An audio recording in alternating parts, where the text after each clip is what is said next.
No, I'm starting a little early. Oh, yeah, why not? We started early on the other shows. So, but before I get too far, let me post out the announcement on Facebook, get them up to code, get them up to speed, and get that posted for Facebook. And we, as I said, we're pop free today. And the reason we're pop free is the same as the last few shows we have done without pop. We've seen a lot of viewers. We've seen a lot of likes. Last night we had a fantastic conversation. We were talking about with toy talkers about collecting toys in the past. Hi Bob, how you doing? We yes, absolutely. When we were talking yesterday with toy talkers about collecting vintage toys, and I thought that was a great conversation because I mentioned that my generation I grew up with in the 1970s. I was born in 1968. Okay, so for me, I grew up in the generation when plastic toys became the thing, and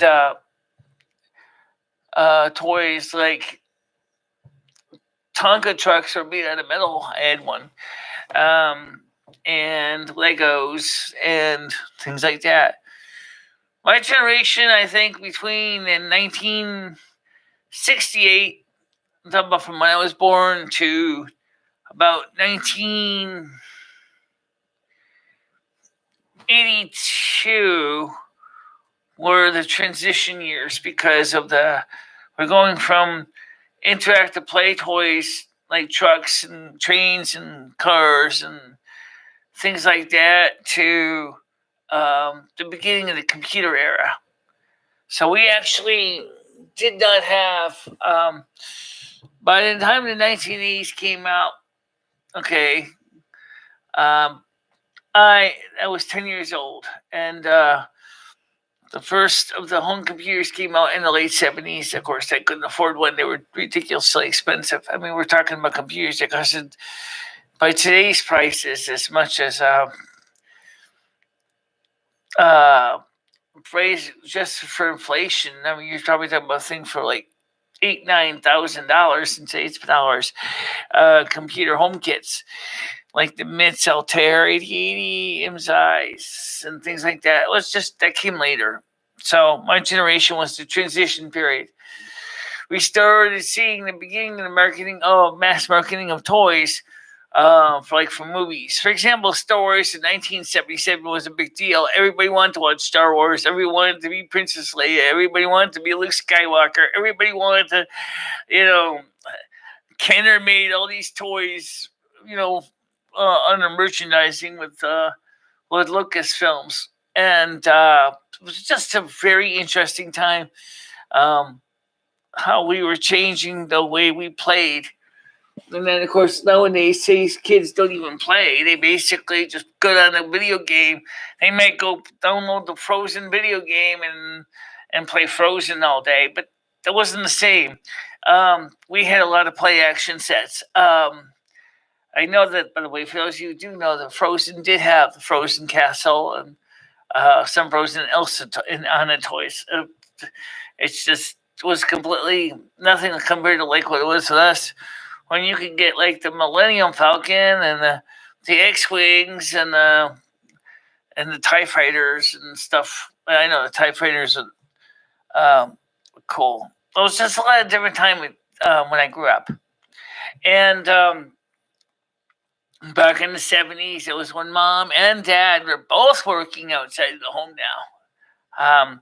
It was the beginning. Wasn't quite to the point of the latchkey kids. That came a little later on. But the thing is Saturday morning cartoons were still king. And we had the Laugh Olympics, we had Jabberjaw, we had Scooby-Doo, which actually started in the late 60s. We had, of course, several variations of Tom and Jerry in the 1970s. We had Yogi's Ark. which is kind of funny. I always like that. The Hair Bear Bunch. I still like the Hair Bear Bunch after all these years. The Archie Andrews Comedy Hour was actually from the late 60s. But it was still kind of fun to see because you could still see some of them were still being produced by Filmation up until about 1973. Very fascinating to see that. Thunder the Barbarian. In 1999, the Earth suffered a major cataclysmic event, creating an age of savagery and super sorcery. One man stood up for it to break the bonds and become Thunder the Barbarian. Oh, that was a great cartoon back then. I remember those days. Yeah, absolutely. Oklahoma. Yeah. And Princess his lady there, Ariel. Who wanted not to be Ariel? I wanted to be Ariel. Oh, she was gorgeous. Oh, he was cute too, but she was to die for. I wanted to be her. Oh, I dreamed of being her as a kid. I know what you're gonna say, but your situation's a little different. No, I still wanted to be her. She was so cute. And of course, then we had another cartoon series that came out later, much later. She-Ra, Princess of Power. I know, I was in high school when this came out. I am She-Ra! I used to watch that after high school. Thundercats. Okay, that was a little bit later on, but anyway, the 1970s were a fun time for food, drink, cartoons. It was just a really, for me, was a groovy time. 8-tracks are king, baby. Everybody had an 8-track stereo in their home, or maybe at least had one in the car. Records were king. People listened to records. They had a great time with records.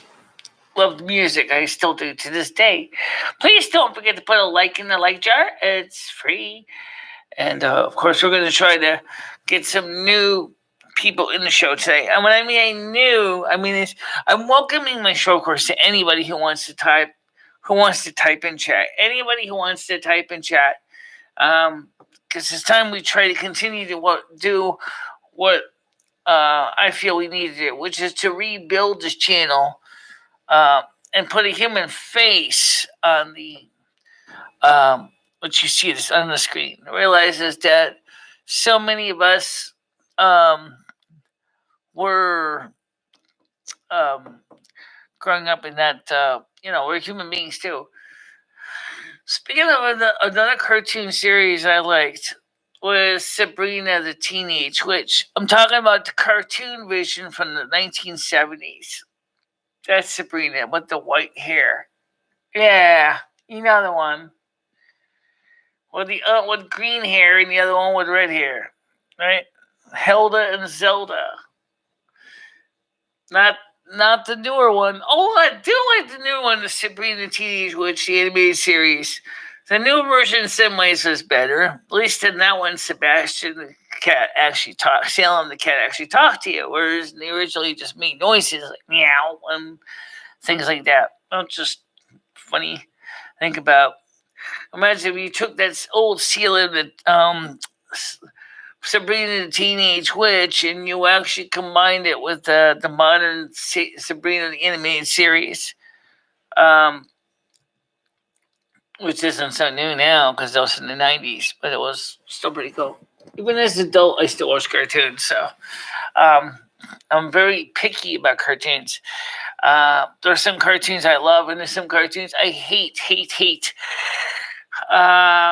There was a newer version of Sabrina, a whole different artistic style. I do not like it at all. The storyline's cute. I like Enchantra. I like Shinji, her son, and everything. I think that the artist did a great job on her.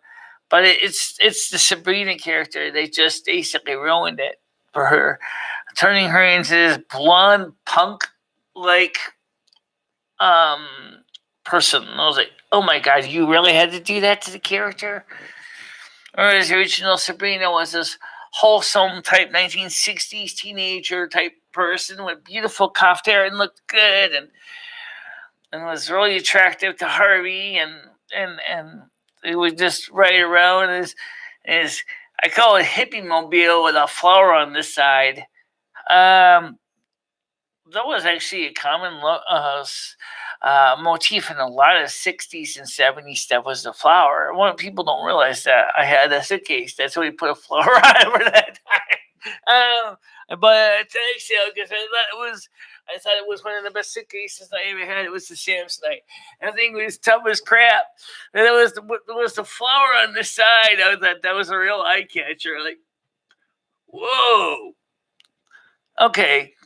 It's just cute. The flowers of the 60s, the flower power thing was just amazing. How much, all the artwork, all the stuff that we were doing back then. Now, I did not, of course, get a chance to talk to Patty today. But when I was taking a bath, I was rehearsing everything I wanted to tell her.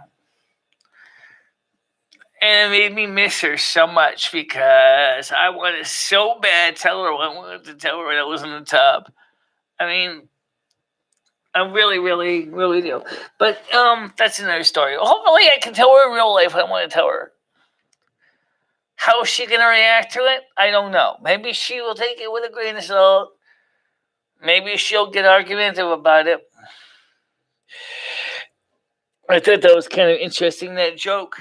I kind of came out of a joke when I said Virgo and Uranus, which is actually in my chart, believe it or not, because Virgo is actually in charge of the stomach and the large or in the intestinal tract. So it's kind of interesting to think about that. How does Virgo get associated with the intestinal tract and the stomach? I never understood that. Well, anyway, so the joke, which was not intended to be a joke, but even I had to laugh at it when I listened to it after I played back the video. I said to myself, that is the perfect joke or a perfect meme of a Virgo I have ever heard of in my life. Your asshole is clean. Keep it that way. It's just the way Virgos are. They're very particular. If you happen to have a Virgo in Leo, I don't know, Virgo in Leo, that'd be interesting. But I mean, if you have Virgo in the moon, I don't know what kind of personality is, but imagine if she had the moon or Leo in the moon like I do in her chart. She probably would be more open to being entertaining people in her home, and I think that'd be kind of nice. Maybe she could get her out there on social media a little bit and say. But a lot of people back then didn't have social media. Let's talk about that. How did you actually do anything back then in the 50s and 60s? I mean, in 70s. You didn't have computers like we do today. You didn't have televisions. You had a TV, maybe a color one by the late 60s. Black and white for a long time for many families still was in existence up until the mid 70s when finally the cheaper Japanese color TV started to come into existence. But most people had if they spend the money for color TV back then, you were spending about $300 to $400 for a television. Very expensive, usually consoles, or maybe a tabletop. My mom and dad had a RCA XL100 tabletop television. I don't know which model it was, but the point is, it was a big, heavy thing, solid state. And made in January 1976. Because I looked at the date code on the back of the TV. It was built like a tank. It actually still worked up until we took it out of service. The problem was is that the picture tube was worn. Poor picture tube had been used for many, many, many, many, many years since it was made, showing many, many, many, many TV shows. And we continued to use it up until, I think, about 1981. 83? Yeah, 1983. I think that's about right. And so it was a steady performer for what it was. And the thing, my mom, we used it for all those years in our home watching mini shows on it. I don't think you can find too many flat screen TVs that will last even that long. Most modern flat screens, they say is, well, modern technology is better. There's no picture tube. There's no worrying about high voltage flyback transformers. There's no worry about transistors that die from being overworked, trying to run the horizontal vertical sweep circuits and trying to feed high voltages into the picture tube.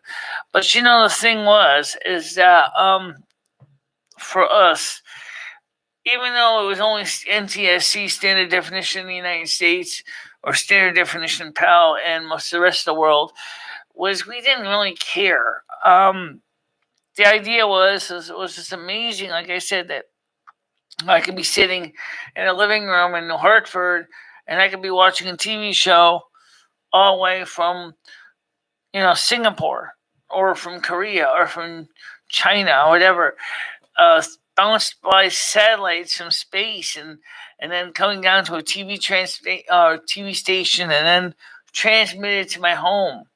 It was absolutely a time of great amazement for me as a youngster in growing up in this.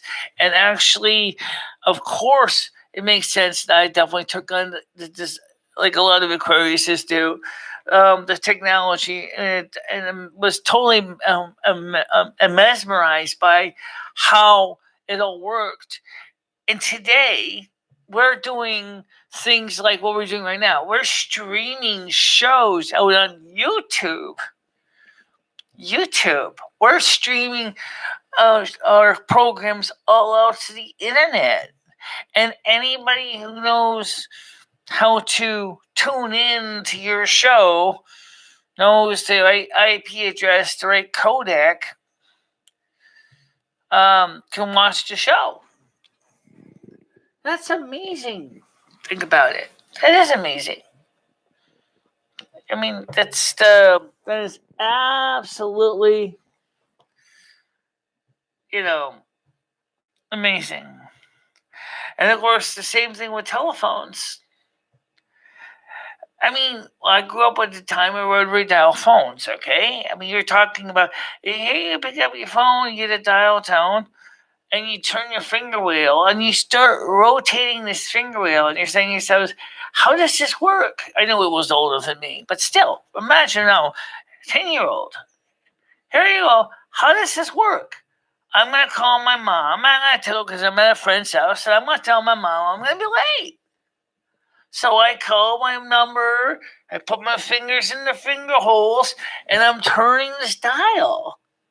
How does the phone company connect my call from this phone to my mother? How does it do that? And so I became interested in telephones too, because I wanted to know how it worked. Because it was just, I knew it was not magic. I knew it was some mechanical system. In Winston, it was all mechanical step-by-step switching at that time. But it was just, how does it work? It's still is fascinating, right? How does it work? It's still kind of interests me. I've seen demonstrations of restored models of telephone switching stations, and it's even seeing all those stronger switches going up and down, and connecting calls, and then it goes to the next stronger switch, and then it goes down the line and makes all those calls. That's heavy, man. How did the guy Strauger come up with the idea for automatic telephone exchange? That's still amazing to this day. I never understood that. There was just so much technology as a kid. I kept wondering about it. Everybody used to say to me, "Oh," and the same thing with the cameras too. I got into photography at an early age because I had an Instamatic camera as a little kid, a little 126 camera, right? Put it in roll film, right? And then you take your pictures and you put the pictures in the roll film into an envelope, and you send it out to a processor like Clark or York Photo, and then you come back with your pictures, about a week later or 2 weeks later, and you're like, how in the hell did they do that? Oh, here's these little negatives, and there's the ones that were in my camera. How did I get pictures out of that? See, all that stuff interested me back then, and because it was just so different.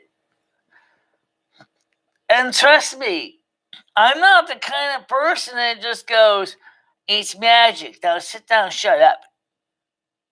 I'm the kind of person that says, I want to know how that works. I want to know how they do it. I want to know what steps are done. So obviously, when I got involved, as an adult, I said I want to do a YouTube channel. Of course, I spent a lot of time researching it, the technology, audio, video gear. That's why my studio is so analog. If you look at the studio, it's not digital. It's analog. It's analog every way, right up to the very final part of where, in this case, the Chrome browser is taking the video from Restream.io. I mean, not from Restream.io, from CamTwist, feeds it into the Chrome browser, and that's when it becomes digital. So what was varying levels of voltage and NTSC or PAL TV signal was going into this computer, being converted into ones and zeros, sent over the internet to YouTube, which then goes out there and sends that to all the people that are watching it. That's amazing. That's amazing. I don't want to think about it much today because we're so used to it. But could you imagine what a little 10-year-old Michelle would be thinking if I was to show my 10-year-old self, look at Michelle, what we can do.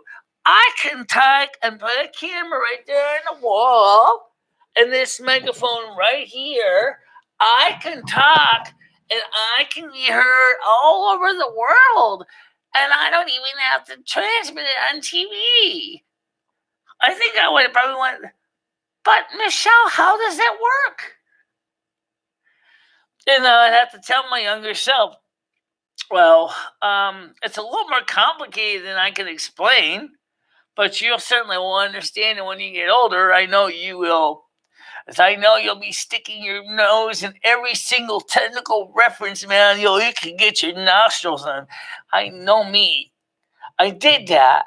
I was studying I was learning about PDP-11 computers in high school. I was learning about VAX clusters. I was learning about every single computer thing. I was spending time in astronomy. I was spending time in astrology. I was spending time reading about the Roman Catholic Church, the Protestant churches, atheism, paganism.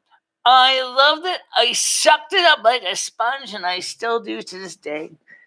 YouTube and Google are pretty awesome. I didn't expect 2020 to look like this exactly. I wanted more flying cars, but at least we have some electric ones now.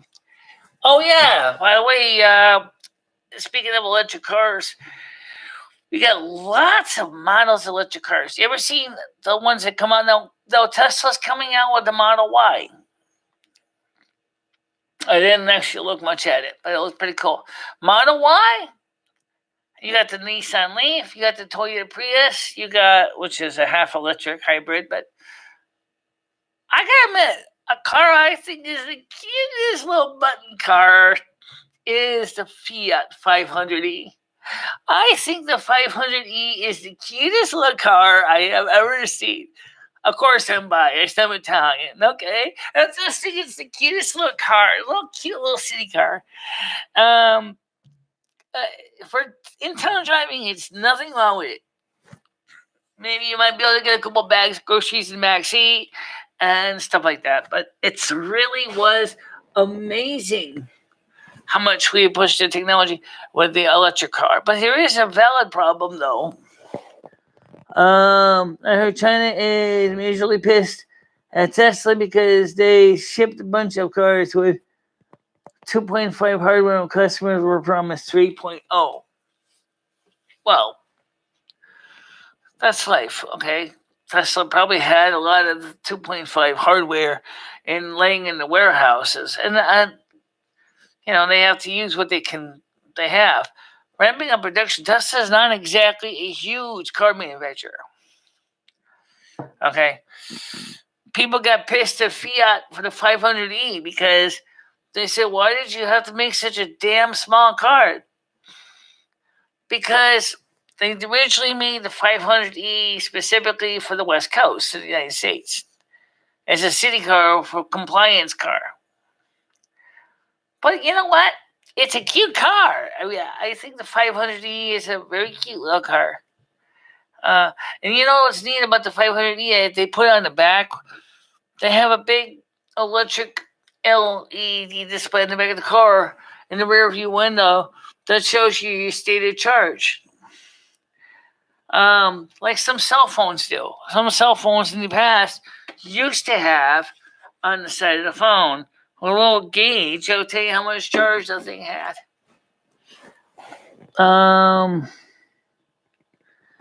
China's never amused. But you know what? Get used to it. Okay? Because Elon Musk is not thinking about appeasing China. Okay? He has managed to do so much great stuff with SpaceX, Tesla, him and Steve Jobs. Steve Jobs, now there's a guy that was a smart guy too. Sharp as a whip. Oh man, he was good. So these guys are visionaries. They weren't thinking about making anybody necessarily happy. Steve Jobs, by the way, was a Aquarius. He was focused. Actually, was he Aquarius or Virgo? I think he had traits of both of them, but I don't remember now. But I know that Steve Jobs, in many ways, was a visionary, and he was very creative, and he wanted everything to have clean lines and look good. That's why his computers, when he was alive, you saw like the Power Macs, the G3s, the G4s, and the G5. Well, G5, of course, was the first cheese grater, but he also came up with the first iMac with the G5. These machines were built to be beautiful. Like you want to literally build your house around it. Kind of like the Kohler commercial for the faucet. When the woman goes into the architect's office and says, architect's describing all his beautiful work, and she pulls a faucet out of her purse and says, build a house around this. There have been actually people who built houses around their Macs and their interior design to match the design of their home match the beautiful computer sitting on their tabletop. I mean, that is when you get into the really beautiful aesthetics, I mean, that's gorgeous. Okay, so I mean, I am not quite that coordinated. My home is definitely hodgepodge design. It's a little bit of this and a little bit of that, but I certainly understand how some people could be driven by aesthetics. And that's important because people love beautiful things. They always will. Beautiful stuff makes people happy. So now, speaking of beautiful things, of course, if an Aquarius designs something, their designs tend to be more for function than form, but we still like some nice stuff. Let me give you an example. Okay, let's say I was to design a cell phone. The first thing I would say is, what's the phone supposed to do? And I would design the phone to do just that. Simple, utilitarian, to the point, makes phone calls, receives phone calls. That's it. Okay, maybe text messaging. The Motorola StarTAC probably would be an Aquarius phone. A Virgo phone would be one that's beautiful, clean lines, looks attractive, got beautiful curves. Then we're starting to get into something that looks more like the old iPhone 3GS. Nice curvy, because Steve Jobs was a Virgo. So yeah, he would want the iPhone 3GS to be beautiful, curvy, and have a beautiful shape. But so different mentalities of phones. But hey, whatever works for you. It's kind of funny because I actually, like I said, the woman that I love is a Virgo, and she's certainly a looker. I'll tell you that. I really do want to get her on the show. I'm gonna try my best to get her on the show, but her star chart shows that she likeliness of getting on her show is like unlikely because she's not a public persona. She's not. Just like with me, I'm not a public persona. I am very much a loner. A lot of Aquariuses are loners or solitaries. We do have friends, but we mostly like to travel and do things by ourselves. We're independent. We're the rebel. But we're a rebel with a cause. We're not people that don't do things for a good reason. We're humanitarians. But so clearly, though, as I said, as far as aesthetics go, versus Aquarian versus Virgo, there is a big difference. So Virgo, as I said, wants everything to look good, wants things to work good, which Aquarius is like good working stuff too.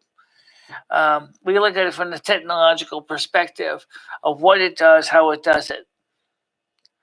So you can make the most beautiful thing in the world, but if it works like crap, an Aquarian will not buy it because the Aquarian is going to go, look, this thick brick of a phone does what I need and works 99% of the time, and it does the job. That's what I need. Whereas Virgo is like, oh no, it's ugly. It has no beauty to it. Has no beautiful features that makes it attractive. But then they're attractive. They love being beautiful.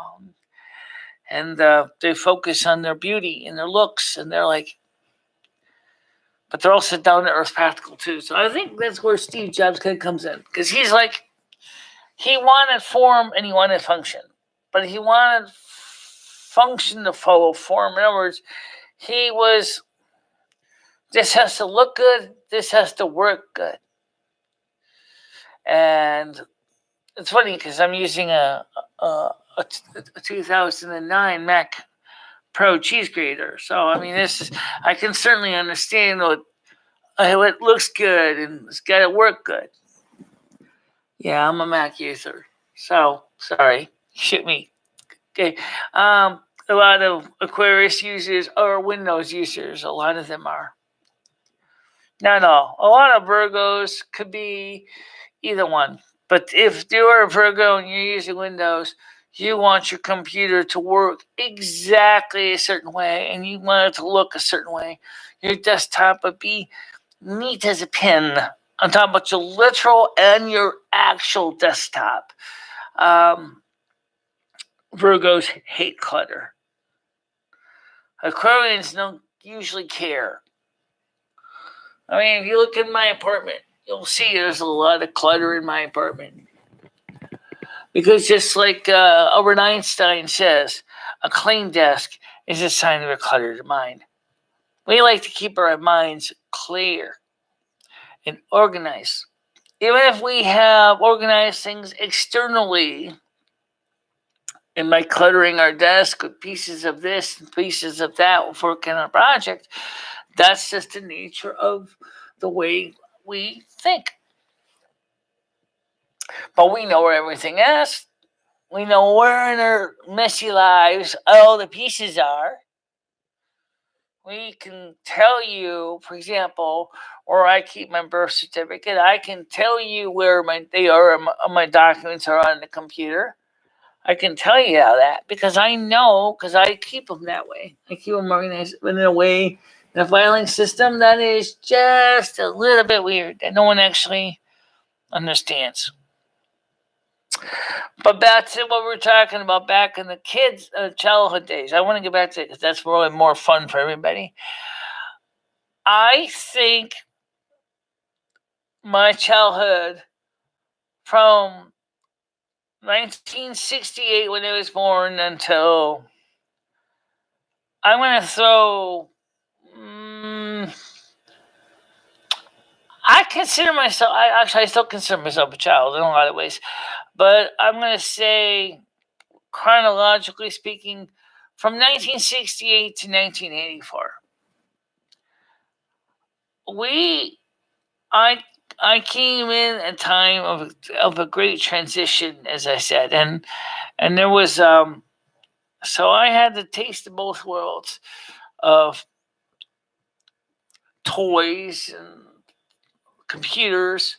I saw the transition from toys into computers, from merchandising of toys to Happy Meals to the even beginnings of the McDonald's breakfasts, which now Wendy's is getting into, by the way. If you're interested now, Wendy's is coming out with a breakfast menu.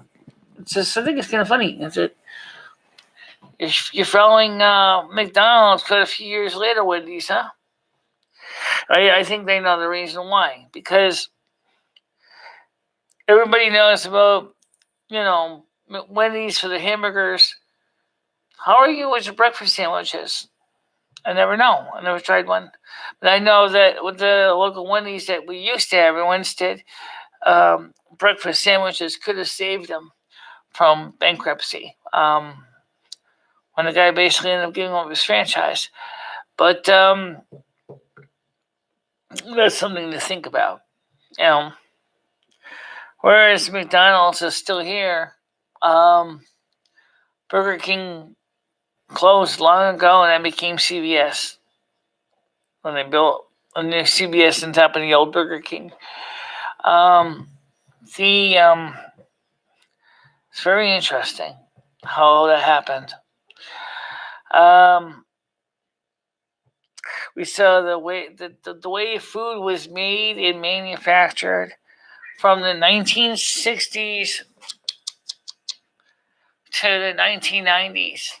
How the invention or the introduction of the microwave into the home had created an industry for quick and easy to eat meals. Things like Hot Pockets and things like that you could put in a microwave for cooking for like 3 minutes, and then you have this hot meal. How fast food became in the home became a reality. Just amazing how much technology had changed in such a short time. And also, what about cat care? I want to talk about cats right now because I got the big guy here. The fact is that in the last, thanks to modern technology, like we have things like advances and GPS collars for cats, dogs, to things like the litter maid, to the idea that you can get a cat box now that doesn't even need a human being to scoop out the clumps because they'll take care of it for you. You just gotta dump the little capsule every so often and change the batteries and the cat box. How much easier that made it for cat care for families, and that's true. But I noticed one thing. Yeah, that's Rusty's tail sticking up there. I noticed one thing I never seen. I never seen anyone actually come up with really a lot of new ideas for dog owners regarding their dog's needs. To allow dogs to have the same convenience as cats do, where they can go inside the house and keep clean. It seems like the dogs owners have to deal with it. I see Martin.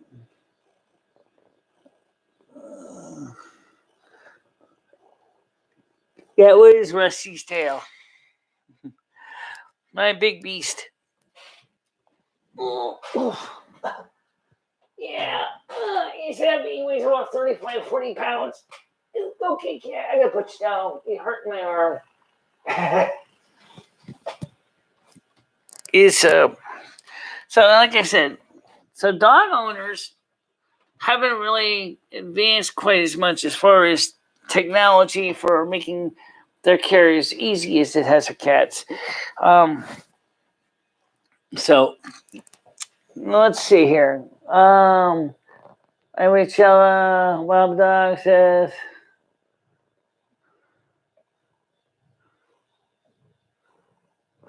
well, it says that he can be here and chat like everybody else can be, Bob. Never said he couldn't be.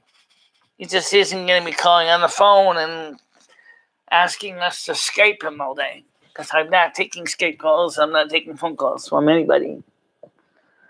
But what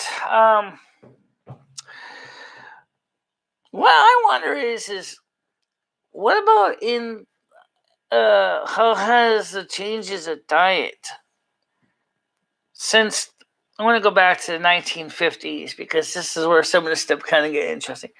The 1950s, the post-war generation, the time of when America was doing great and the American economy was booming post-war.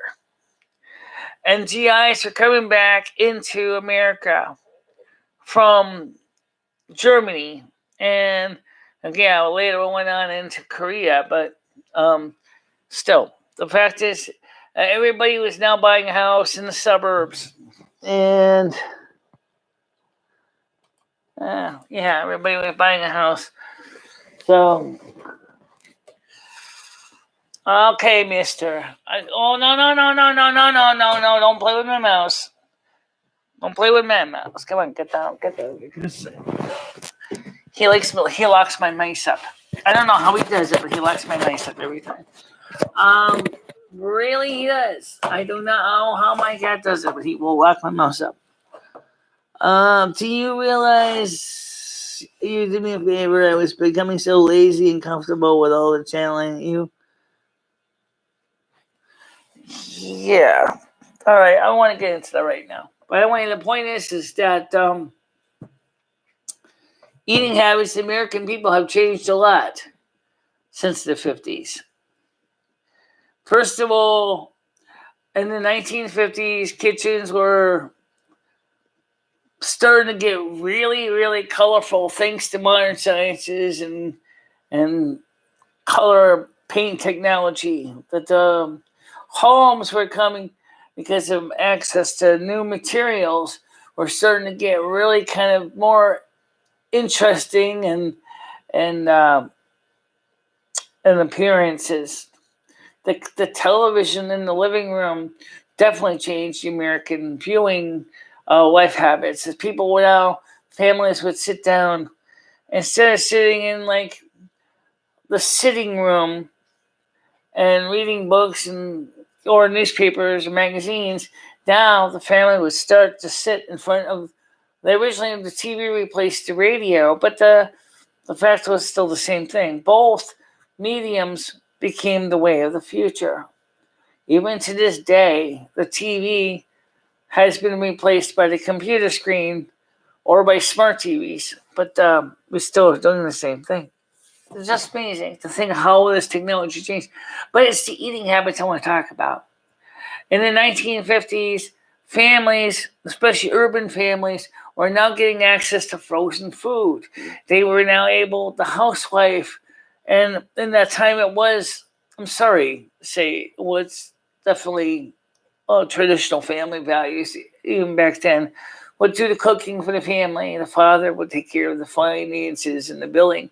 That was what the traditional family was like back in the 50s. In the 60s, we started to see more of that changing, um, but not as much, not as drastically.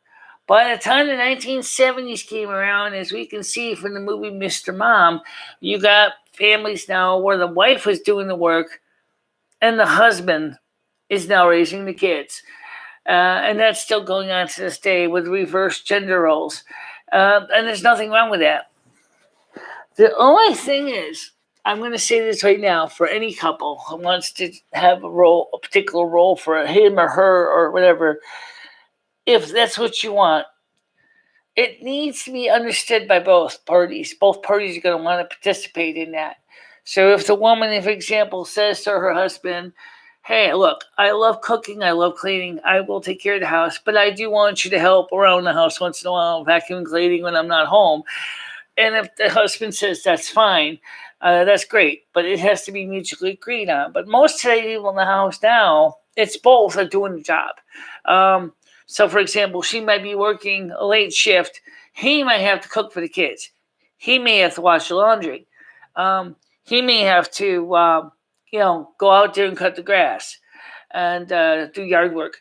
And when he's working late, she might be doing that exact job. In other words, they do role swapping. Some families will role swap, where she might do some roles one week and he does the roles the next week. I'm not going to go there. It all depends. Now, in the case of Patty's growing up, she grew up in that 60s mentality. I grew up in the 70s mentality. So her family taught her the traditional 1960s mentality. She was born in 1958. So obviously by the time she was 10 in 1968, she was told the traditional expectations of girls in the home. And when I grew up in 1978, that was completely flipped. There was no longer the kitchen is her territory or the car is only his territory. Now you got girls doing things like doing a lot of the men's stuff, like working on the car, changing the grease, tires, all that. And now he's cooking the chicken cordon bleu. And that's as long as both couples like to do that, that's fine. Actually, Martin, I never did unsub.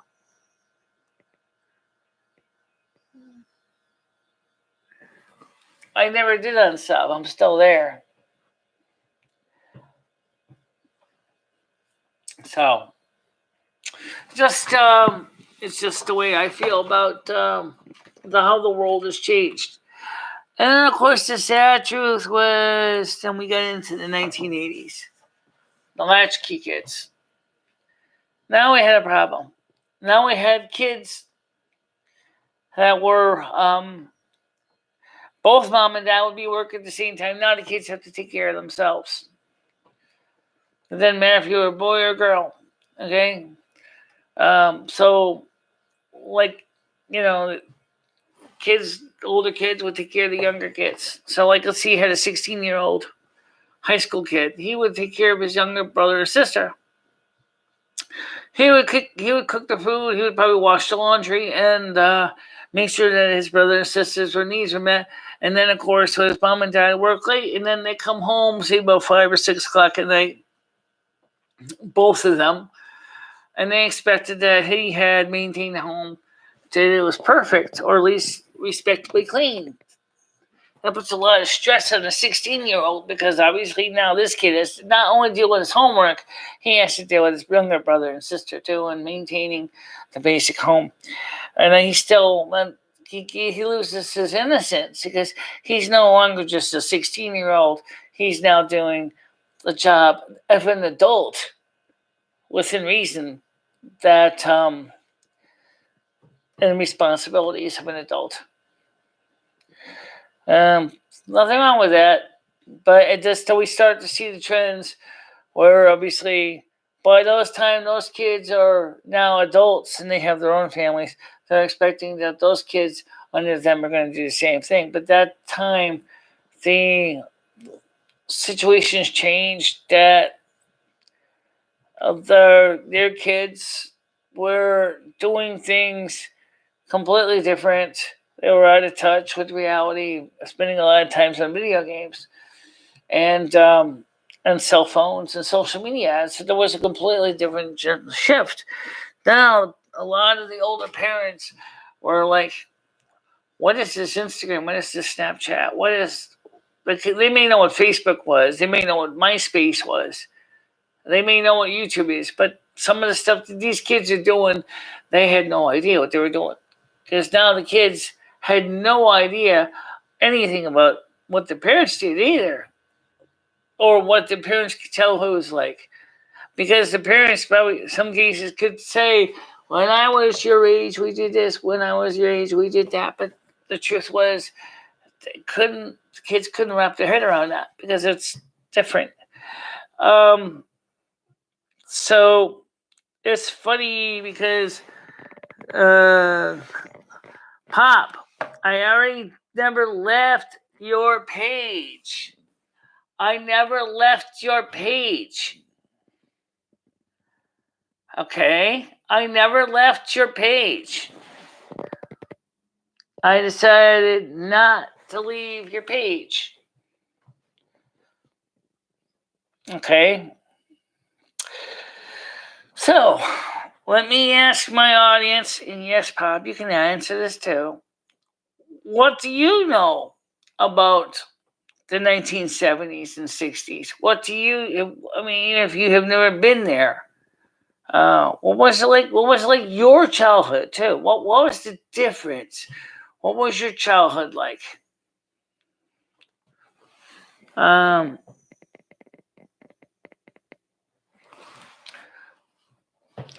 So what was your childhood like in your time you grew up? You can just give me a rough year estimate. You don't have to give me right down to the exact minute you're born. I'm not going to ask you that, because that's kind of pushing it. But my era is covered say up to about 14. So we cover from about 1968 to 1984. That's 16. Okay, let's go up to 16. So from 0 years to 16 years, how was your childhood? What was your time like as a child? What kind of things did you do? What were your favorite hobbies? In my homeland, life was much better during the 70s. People were happier, as was in Canada. Yeah, I think the United States was too. It was the time of the sexual revolution. We had movies like Saturday Night Fever. We had TV shows like Love Boat, Fantasy Island. We had Barney Miller. We had Fish. We had Archie Bunker, All in the Family. We had the Jeffersons. We had Sanford & Son. We had Chico and the Man. We had a lot of good shows that were in some ways quietly talking about issues of the time, but they didn't like overemphasize it.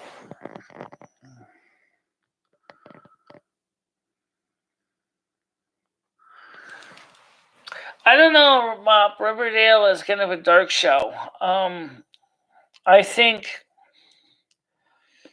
if producers really wanted to try to revisit the sitcoms of the 1970s design, they would have to realize that the audiences that are viewing the shows were very different.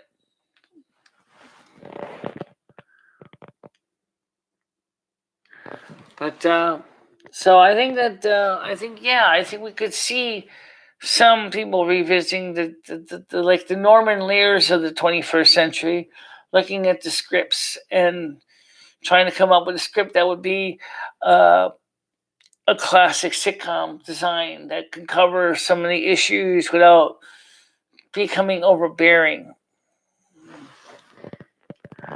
They don't have phones.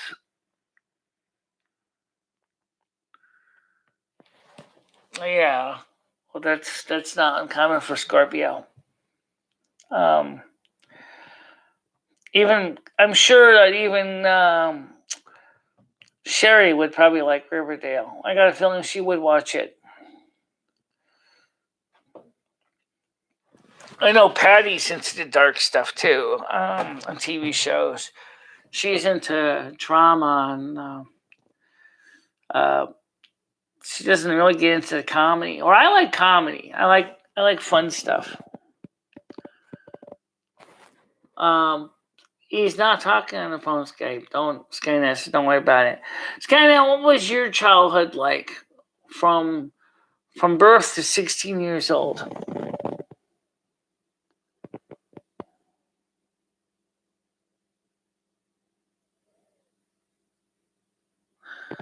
Um,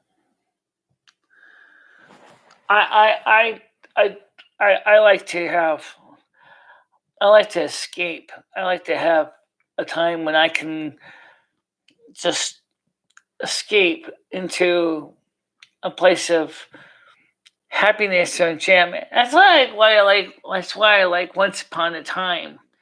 Once Upon a Time for me is like your, in a way, is like my Riverdale. It's not super dark, but it's got characters that I enjoy, like um, like the Captain Hook, Rumpelstiltskin, Mister Gold, um, the mayor there played by Lana Barella. She also plays the Eva Queen. It's to me, it's a little more what I call fun. Emma Swan. Um, I think that the characters to me are a little more comfortable to me. And it was nice not having to worry about bills. Confusing but fun. Well, what years were that approximately, Skynet? I mean, what you were? I would say you were probably what you were born in the '80s, late '80s, and then so we're talking about what, say from 1988 to 1990. Oh wait, 1988 to say 2008, maybe. Maybe not that late. 2000 and yeah, 2006. Um,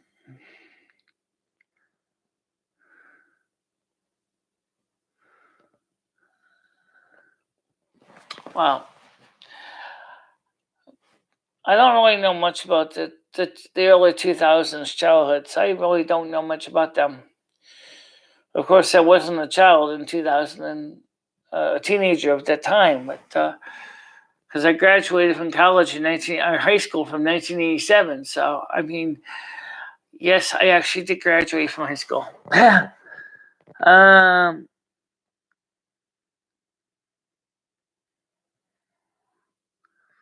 Well, what about the rest of you guys? We got 5 viewers on here. What about the rest of you guys?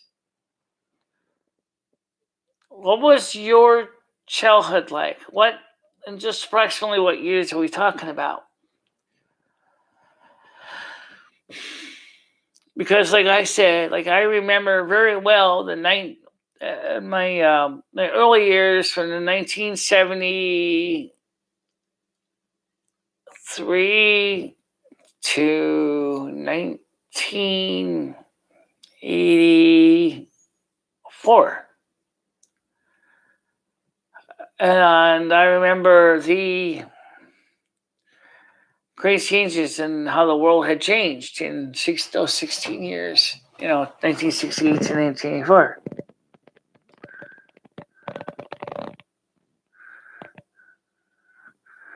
Grew up in the 90s, Slime and Nickelodeon. It's funny because I remember those years, even though I was an adult at the time. Slime, Nickelodeon, you can't do this on television. Yes, I do remember those years. And I think the cartoons by 1990 started to get kind of dark in a sense because I did like Sabrina the Animated Series, and I did like in Filmation She-Ra Princess of Power that came out in the late 80s. But by the time the 90s came, cartoons started to get kind of dark for me. I didn't really get into the 90s cartoons too much.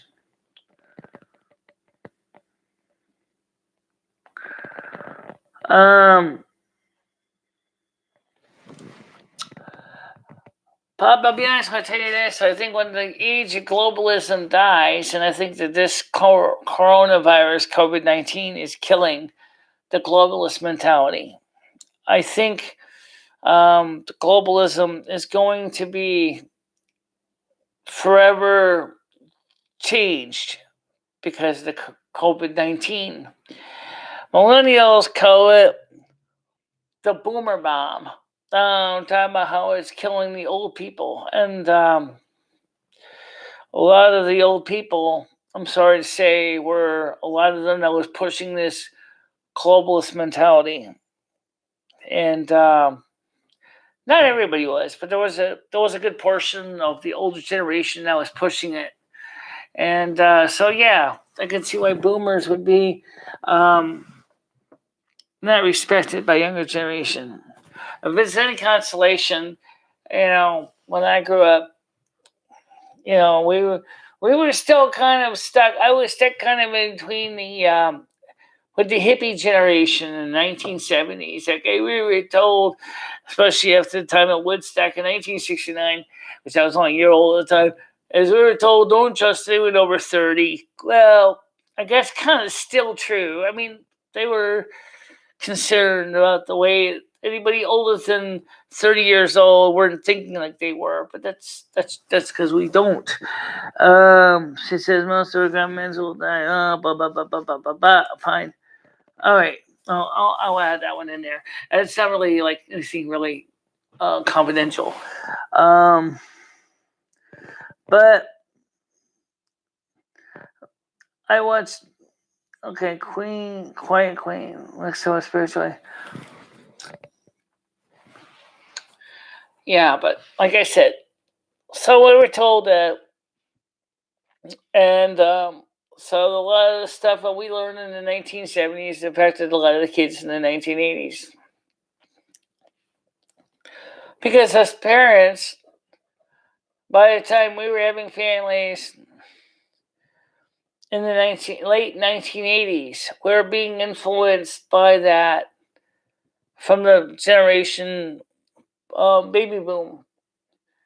The baby boomers were the ones who inspired the Generation X kids, which is my generation.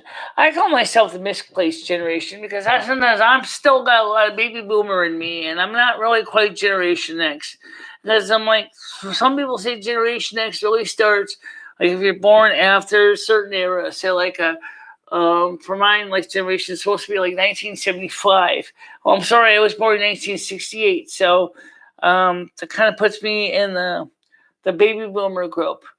Patty was born 10 years before me. Definitely puts a square right in the baby boomer generation. But we had a very, me and her both had very conservative family upbringing, so it was very different for us. It was just not like see,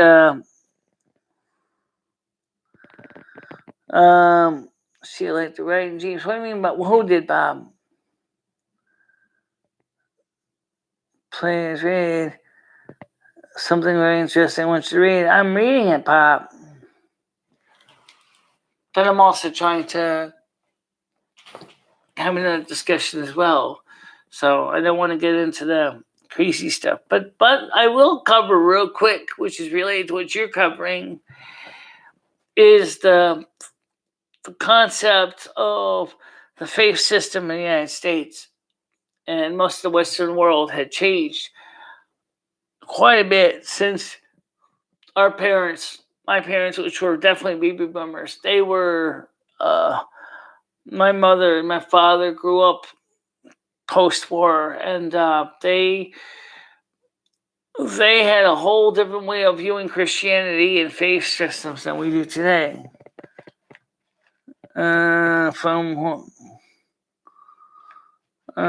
Yeah, okay, I'll leave that one there. It's not really going to be positive, but I'll throw it in anyway. The thing is that I don't know what happens after Generation Z. I mean, when do the letters start anyway? Generation A? Generation what? 40 years? Generation A, 26 letters, right? So 40 times 26 letters is going to be, I'm calculating this out here. 4 2 times 4 is 8. That's 100. Whoa, that's a long time. That's almost like 1,060 years from Generation A. So I guess Generation A would be at the time of 0 AD, or 1,040, 1,080 AD, 1,000 for Generation A. If each generation is 40 years. You assume they weren't milk.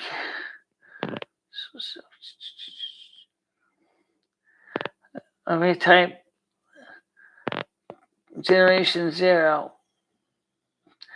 Pop, I will read them as I can see them. I will look at them. All right. Right now, I want to try to keep everybody else up here. Yeah. Why don't you just copy and paste? You can go back, but don't you need to just Pop. Let's not bore the audience with all this extra stuff right now. Okay, that's not going to help anybody. So let me just say that our ideas of spirituality and faith systems have changed dramatically since the 60s. Where nowadays, there's a lot of people that talk about non-traditional faith systems. Wicca started to show up in the late 70s. And even though I am mostly Catholic, I am also a sorceress, and I'm also a witch. So yeah, and it's just weird because it's like, how the hell does that all work?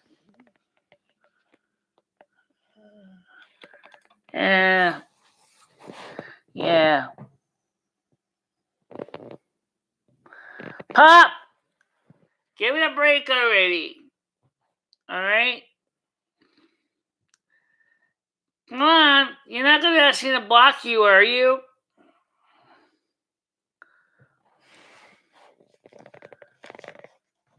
Pop. I'm talking to you. Now we're getting whiny, aren't we? Why do I have to be the one to constantly boot your butt out the channel? Be gone! Seriously, Pop. You're pushing everybody's buttons. Nobody wants to be told to go back and read the damn questions. No one needs to do that. Okay? Nobody does. I don't need it. You don't need it. They don't need it. You asked me if I was still subbed to your channel, and I am.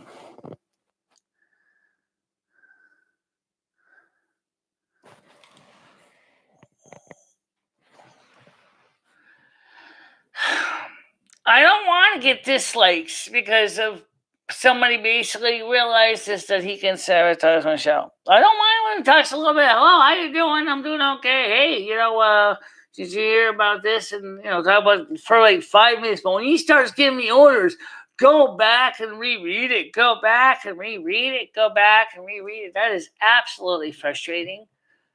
Because that means that I'm going to miss all the current content that is coming up.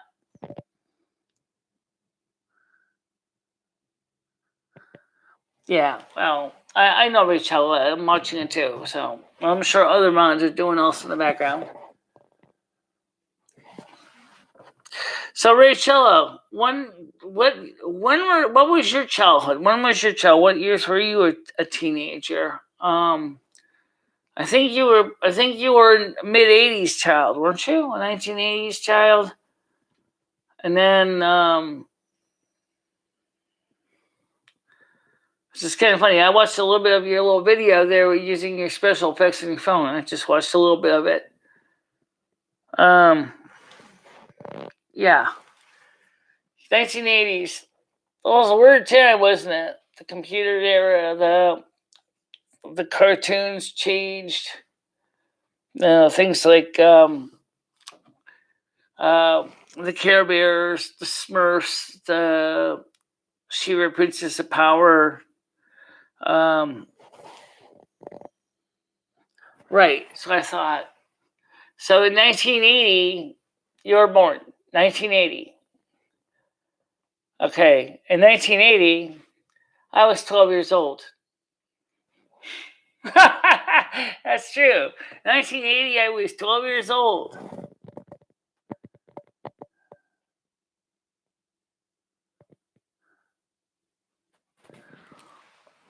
Yeah. You missed a good time, lady. You missed a good time. You missed the 1970s. I grew up and I was a kid in the 1970s. We had some fun shit going on. Which is true. Oh, I gotta admit, that was a good time. 1970s. Disco, boogie, yeah. Bee Gees. Oh, yeah. Saturday Night Fever. Soul Train. American Bandstand, which had been around for a long time, but the 70s American Bandstand was quite a trip. The cartoons. It was a time of transition for a lot of families. Like we had Oh God, Ye Devil, Oh God, Book 2. Christianity was still at least a part of the American tapestry. Right. Something I don't have as children. I wish I could have had kids, and I can't. So it's an interesting twist because I don't know how I would have been as a mother. Honestly, I don't. Because I mean, I don't know. Would I be better as a housewife in the 1960s, like the June Cleavers, or already be better as a housewife, or more like not a housewife, but working in the industries at the time in the 1980s, and then just coming home, being a working mother? I don't know how I would have been as a mother.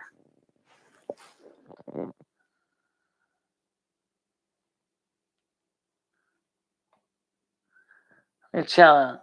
I know.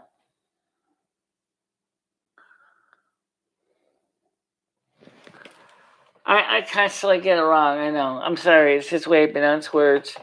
It comes out Rachel. I end up saying it something like the closed caption comes out as Rachel, which isn't as bad. At least it's not because I'm trying to mock your name or anything. But anyway, the point I'm trying to say is that when I was a kid, it was just a whole different way.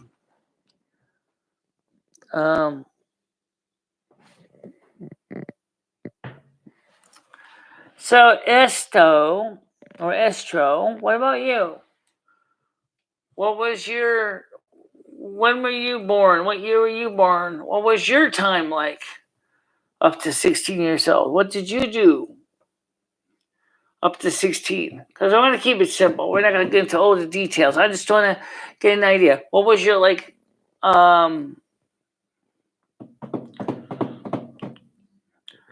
anybody here from the 2000s? I mean, yeah, 2000. That would be a lot of. That means a lot of you guys would be about 20 years old now. If you were born around 2000, what was your life like? What was 2000s like for you as a teenager?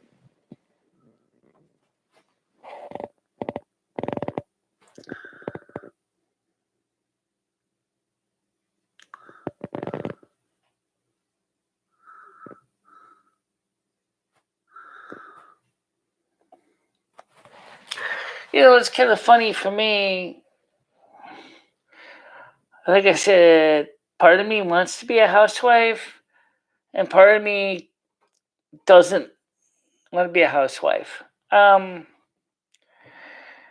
think whoever I marry in the future, or I live with whoever, I'm more of a non-traditional person, but I see myself kind of as a housewife, um, stay-at-home mom, or at least spouse anyway. But well, maybe it's just my eyesight. I mean, that's one of the reasons why I see myself more as a stay-at-home spouse. It's kind of amazing to think about. But what about you guys? I mean, on the many roles that the family have swapped around so many times in the years, even for the men. I'm going to ask this for the men. There's 5 people in here. Did you ever want to be a house spouse, or did you ever want to just be the working person, or did you want to be a working spouse when you grew up? What was your dream? What did you want? If you was to meet your significant other and settle down, would you want to be a house spouse, or would you want to be working outside the home? I'm going to leave that open for either men or women because the roles have swapped around in society so many times that it's almost impossible to figure out which person wants to do what.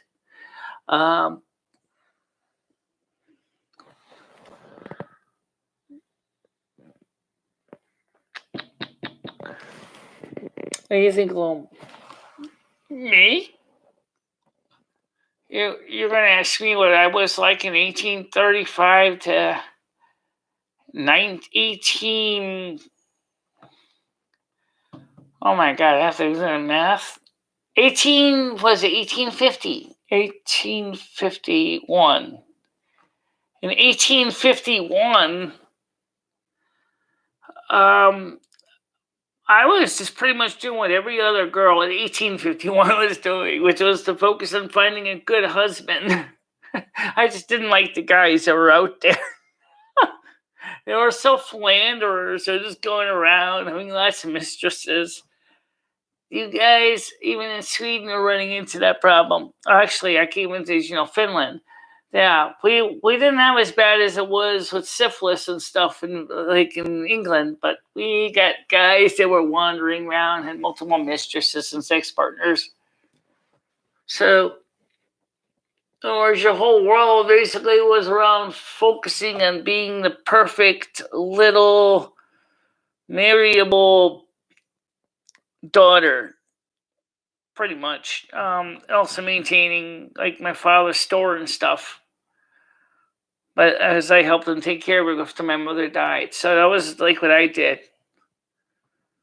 like dealing with the customers and things like that. It wasn't really that exciting. We didn't have the kind of stuff that you guys have today. We didn't have the we mostly were just very busy working, trying to maintain the store. It's just the way we did things back then. Yeah. Of course, Lumi is the oldest of the bunch. Yep. 187 years old. I have the right to basically toot my horn. That's true. Yeah. Not a very exciting time in Finland. Oh, what was an exciting time? We were actually transitioned over to the Tsar of Nicholas in Russia. We were originally part of the Duchy of Sweden, and then we ended up becoming part of the Russian territory. And then finally we got our freedom in 1911. 1910, as I later found out. There was a lot of undercurrent, a lot of disgust having to be under the rule of the Tsar. Because you see, Finland was kind of has a long history of being a disputed territory between Russia and Sweden. So it was just a weird time. Yeah, I could sort of see how, I mean, but even so, family values were still, people expected that your daughter, your oldest daughter, especially I was the only daughter, that would marry out of the family, marry into another family with some wealth, some man to take care of you, raise your family. And my father wanted me to marry off to the butcher's son, which was because he wanted to hopefully expand into the meat industry. But I wasn't interested in the kid. He just wasn't my type. And so I told my father in 1850, I said, "No, Pop, I'm not interested in this." And he basically said, "Well," and that, actually, Lorena, at the time, Lorena, you got to get the hell out of here, because I really seriously, you're a disappointment to me. So I left.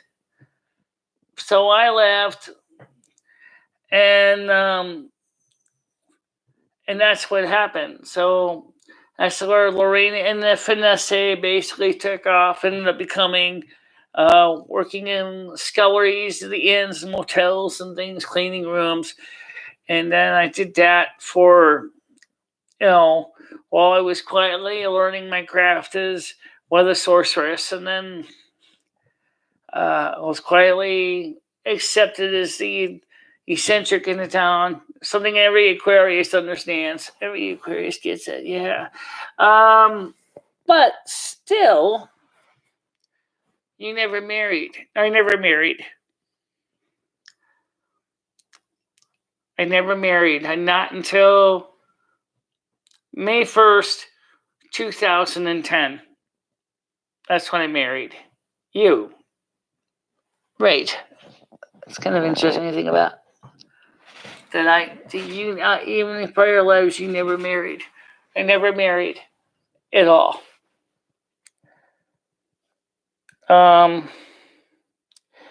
Let's talk about that for a second. I'm seeing a lot of the readings talk about twin souls, twin flames. And some are saying that Patty is my twin flame.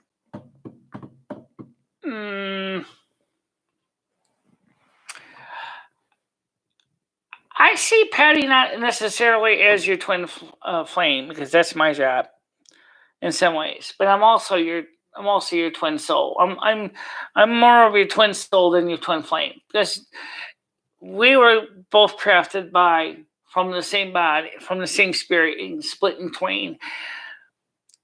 Twin flame can be different.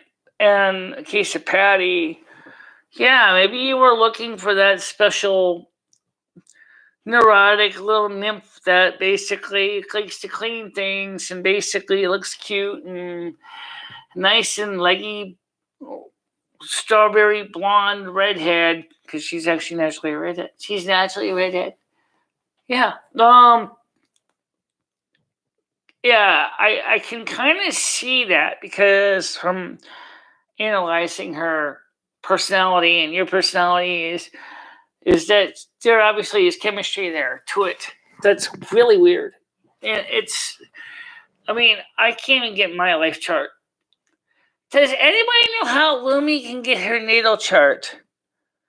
And already checked out Cafe Astrology, and they don't go back far enough.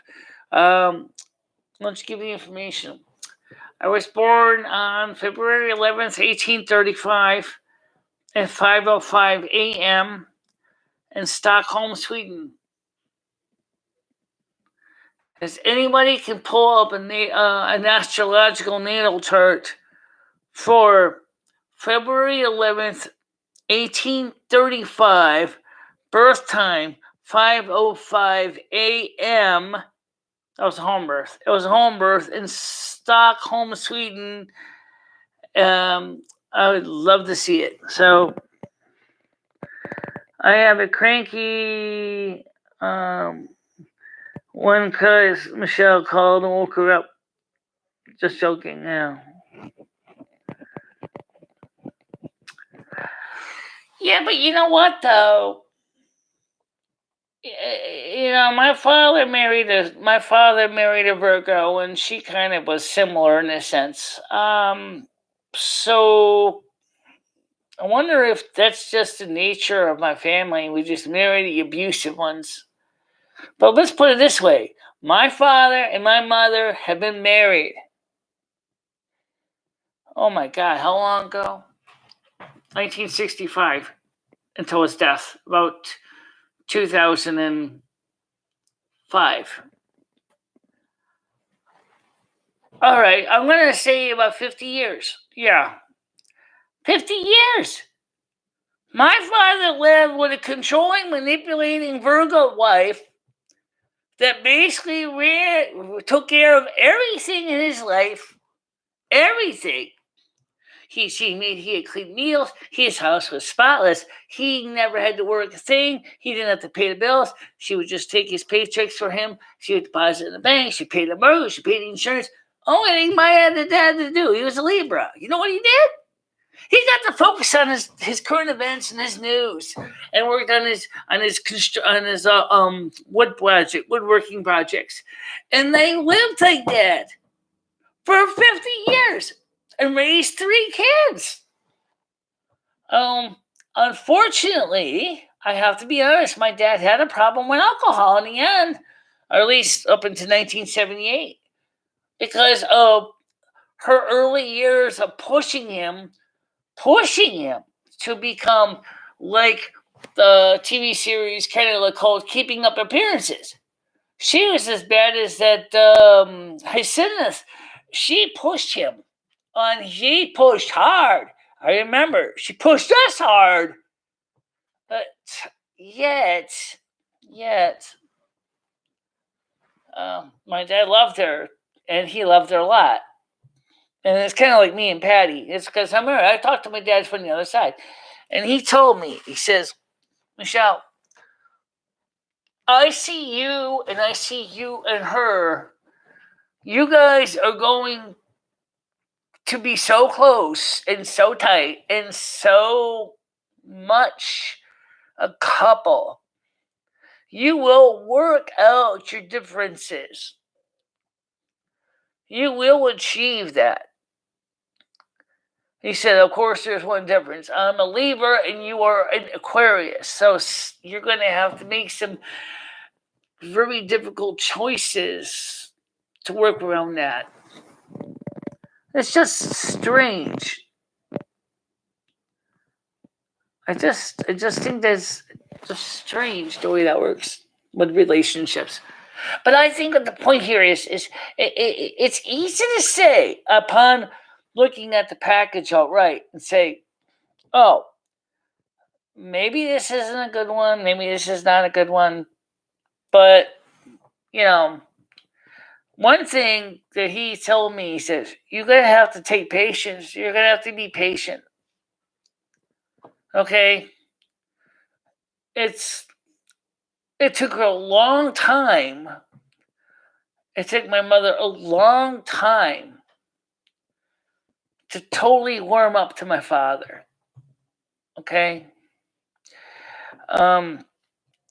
There was a lot of things going on. She was freshly off the boat from Kristiansand, Norway. She basically had to come over to America, had to learn how to speak English, had to deal with the immigration rules. Okay, it was enough of an issue in its own right. Now come in, falls in love with my father.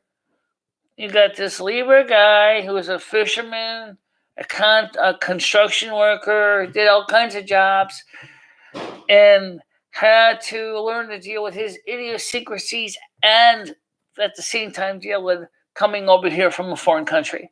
Oh, that takes a lot of... But like all Virgo, she put her nose to the fucking grindstone and she did it. She did it. That's the way they are. They don't give up. That's one of the reasons why a Virgo is a perfect match for this Aquarius. Because they don't give up either. I'm tenacious. Have you ever seen what I do? I'm doing a YouTube channel for over 9 years, almost 10 years. I set up YouTube in 2010, in July of 2010. I didn't do anything for the first few months or the first year. I didn't do anything with it for the first year. But I mean, the point is I'm the kind of person that says, oh, you know what? I want to keep trying.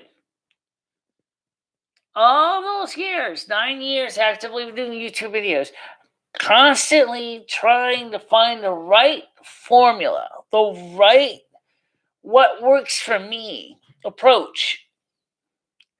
And it's like Patty did tell me. She said, don't let those bad people... I'm trying to keep it clean because our language is a lot more colorful than that, mind you. Try to tear you down, rip you up, and try to destroy your personality. I remember when a person that I first, and she did say this, literally, that I first met and fell in love with.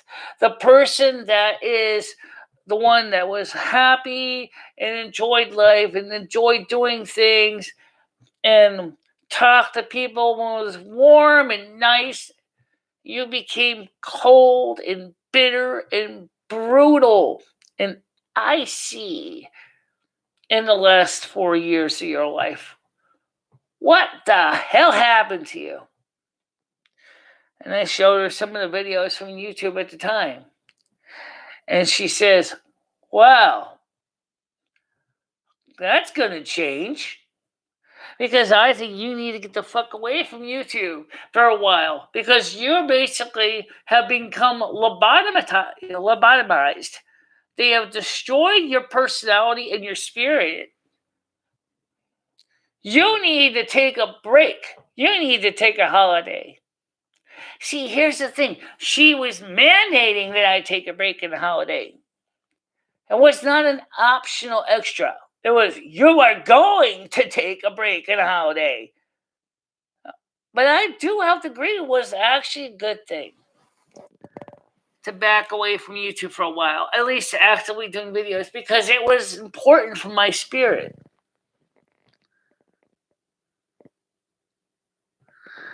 I'm just saying, Michelle, you can sell Patty's true side. Well, she wouldn't abuse me in my house, not because of that, but because of another reason, is that she is very private. You know what? That's something to remember too. When a Virgo, what's an introvert loner, invites you into her home, that's like a backstage pass. That's like being encouraged by the band, not just to go backstage to meet the crew for a day. That's like being invited to be on them on a world tour. You're getting a chance to see the people, not just for a day, but for 2 months. And in 2 months, I have really, really, really, really, really, really got to know her well. And I fell in love with her even before then. And all it did was it just reaffirmed my feelings for her. And now, from looking at every single reading and from chatting with her in private, confirms that she also developed a strong fondness for me. It's not just me for her or her for me. It's for us, for us. There was both of us. But she told me, she said her late boyfriend was also Aquarius. She said to me, I don't like Aquarius. I don't understand Aquarius. So for her to go from saying, I don't like Aquarius, to basically coming into me a text message and saying to me, I miss you, and I wish you were here, there's a hell of a difference. But the one thing that killed it so hard for the relationship was she would be very unclear if she wanted me there or not. One day she's like, we're talking, having a good day. And then the next thing you know it, something goes wrong. She says, pack your shit and get out. Or like she said for February, well, because of the situation with the lease contract, you're going to have to go ahead and stay in a motel for a month. And I was like, wait a minute. You want me to stay in a motel and pay over $1,000? Why the hell don't I just go home? She said, because I need to be able to get to you, to sleep there with you in the motel at night. Because she said to the doctor that she would make sure that I was never left alone at night. Oh. Well, that was interesting, but I kind of was like, because we slept in the same room on 2 separate sleeping surfaces. And it wasn't the best arrangement. But I always slept better when she was next to me on the other couch, snoring away. And she would sleep better when I was on the couch next door, or in the next door, snoring away. So we got so used to having each other in the same room. Sometimes she would go in her bedroom and sleep with the dogs. And then she'd wake up the next day and tell me straight out, I couldn't get a good night's sleep at all. I missed having you next to me. Huh. Wow. That's pretty interesting.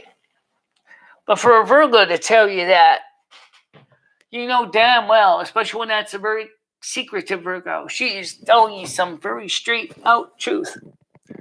Like I said, if you're living in her apartment for 2 months, that is like getting permission with a band, not just to have a backstage pass, but to be living on the tour bus with the band as they travel around the United States on a concert tour.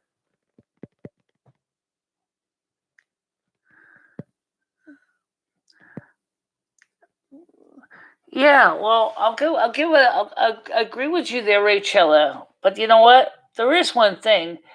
At the time, I was not capable of doing much. But I really, deep down, felt like, as I said, like one side, she wanted me there, and the other side said she didn't. So on the 5th of February, I basically realized that I had to get away because I felt like I was encroaching on her personal space, and I felt I was there too long, and I felt that she needed her private time. And she did. She needed her time. You can ask your spirits, they'll tell you that. She needed her time. She needed to sort through her emotions. I had to sort through my emotions. I felt like a fucking milkshake.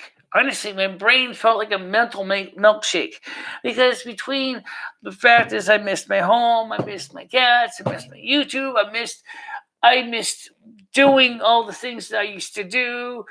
I missed Lumi. She would not let Lumi and me talk in the day. We could not talk in the day. We could only talk at night. It sucked, which sucked. So we had to. So after I'd spent like 8 hours with her, actually, because she liked to take a lot of naps, I went to spend the other 8 to 16 hours with Lumi. And we would sit there and play mental games and like what if games. But I think she's starting to realize that yeah. I mean, I do sense this, that she's starting to realize is that she found the one person in her life that she actually could learn to live with. But this Aquarius, if we are seriously ever going to get back together, is going to have to be very firm with her and tell her straight out very nicely. Say, listen, I don't mind loving you, living with you, being your partner, but I have to have my freedom too. I need to be able to do my personal things. I need to have my personal space, just as you need yours. And that means that we would have to have a place with 2 bedrooms. One for me, one for you, and then occasionally each other will sleep in each other's room, for a few hours a day or night or whatever, but they can go back to the room afterwards to have the time to do their daily routines.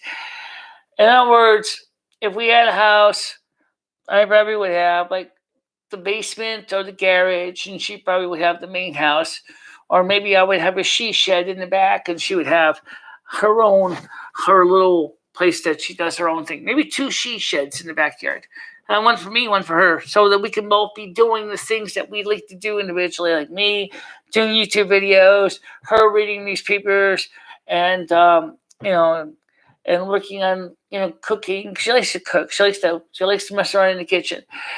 She told me, she said, one of the things I want in a house is I want a beautiful, well-functional kitchen with enough room and cabinet space so I can easily cook a nice dinner.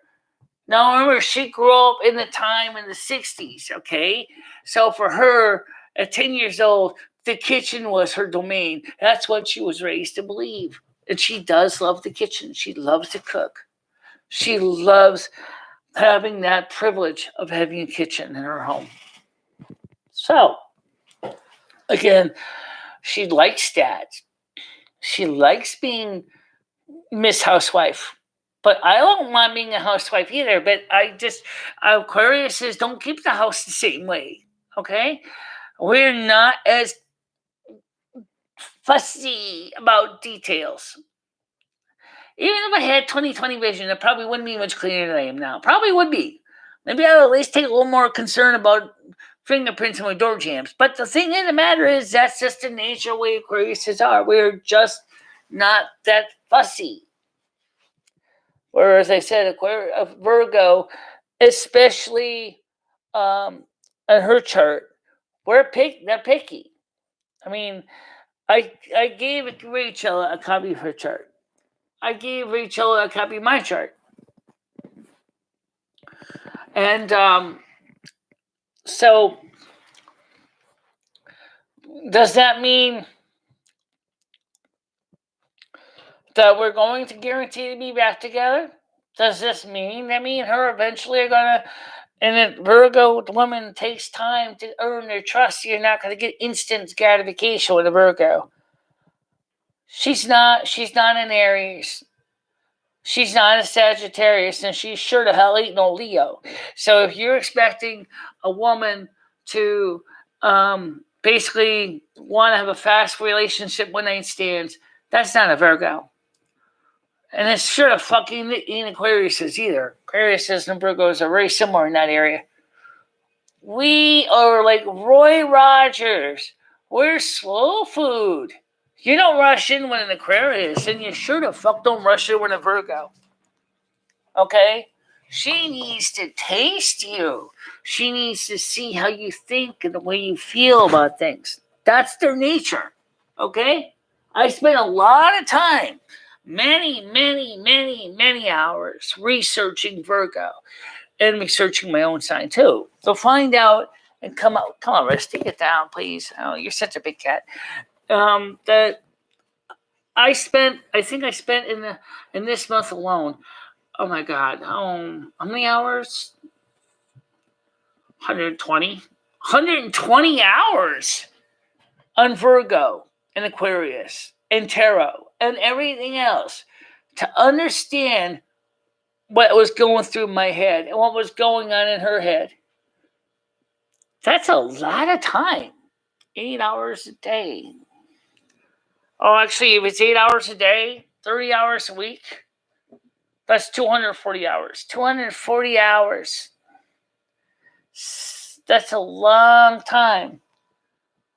But then sometimes I did other things too. So let's say 120 hours. I'll just say 120 just to give myself some actual leeway. Because I didn't just focus on her. I also researched the other signs too. I researched Pisces. I researched Cancer. I researched Scorpio. I wanted to particularly know a little bit about people of Pisces sign. So I spent some time watching and researching Scorpio. Because I also have two women friends that are Scorpios. One is really, really genuine and loving and kind, and is an older lady, and she's very, very attentive, and I don't know anything about her other aspects, such as her ascendant or her rising sign or her Venus sign or her Mars sign. But from my research, I began to develop some knowledge about these people because I wanted to know who they were. And I can answer the question.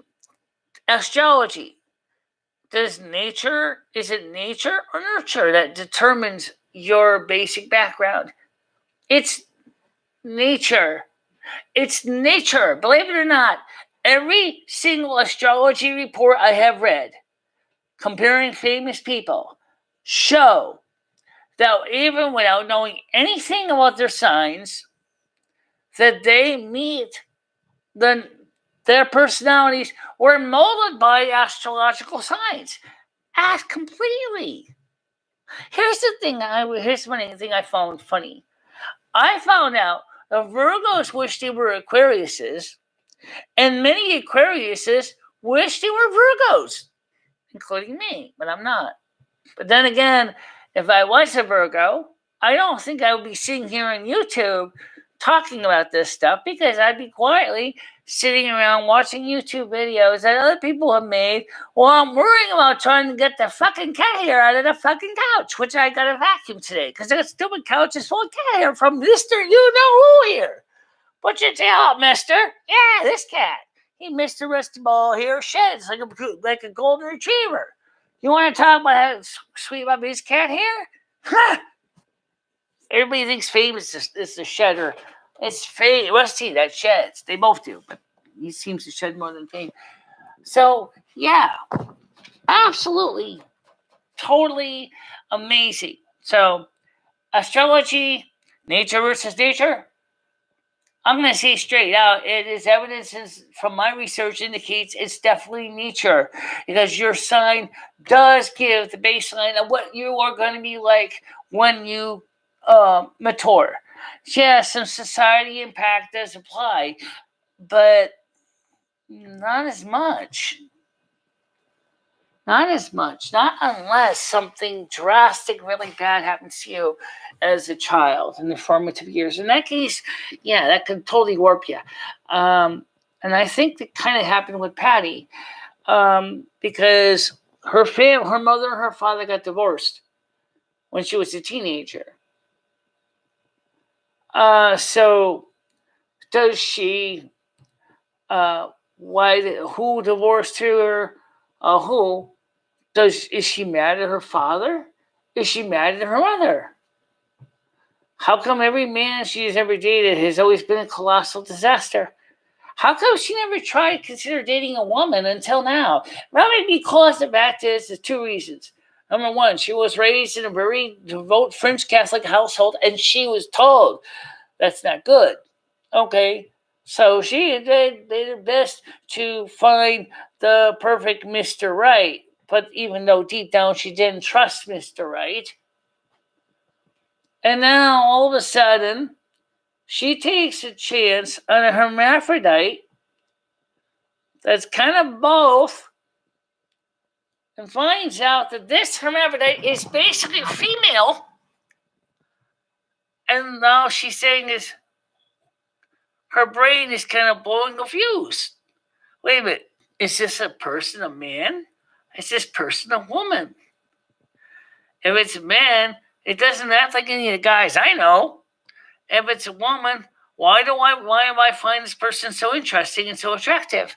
So she's sitting there, and her brain, like mine, was feeling like a milkshake. How she was trying to rationalize it using her analytical skills, and came up with an answer that sounded like I'm getting a fucking migraine just trying to figure out the answer. What am I supposed to do? So clearly, being that she is a Christian, she probably contacted Jesus and Mary and said, hey, what am I supposed to do here? I'm stuck. I got feelings for Michele. I don't know what to do. I don't know if it's right. I don't know if it's wrong. I don't know if it's a mortal sin. I don't know what to do. And they probably, of course, I was going to the same questions. Of course, here's a catch. I'm married to Lumi. So I had my own questions to deal with, which are a little different. First of all, I had to ask Lumi what she thought. And I'll let her answer that. One of the things that me and Michele wanted to do is Michele needs another person in her life, a physical person, a separate person that can help her in everyday life. Okay?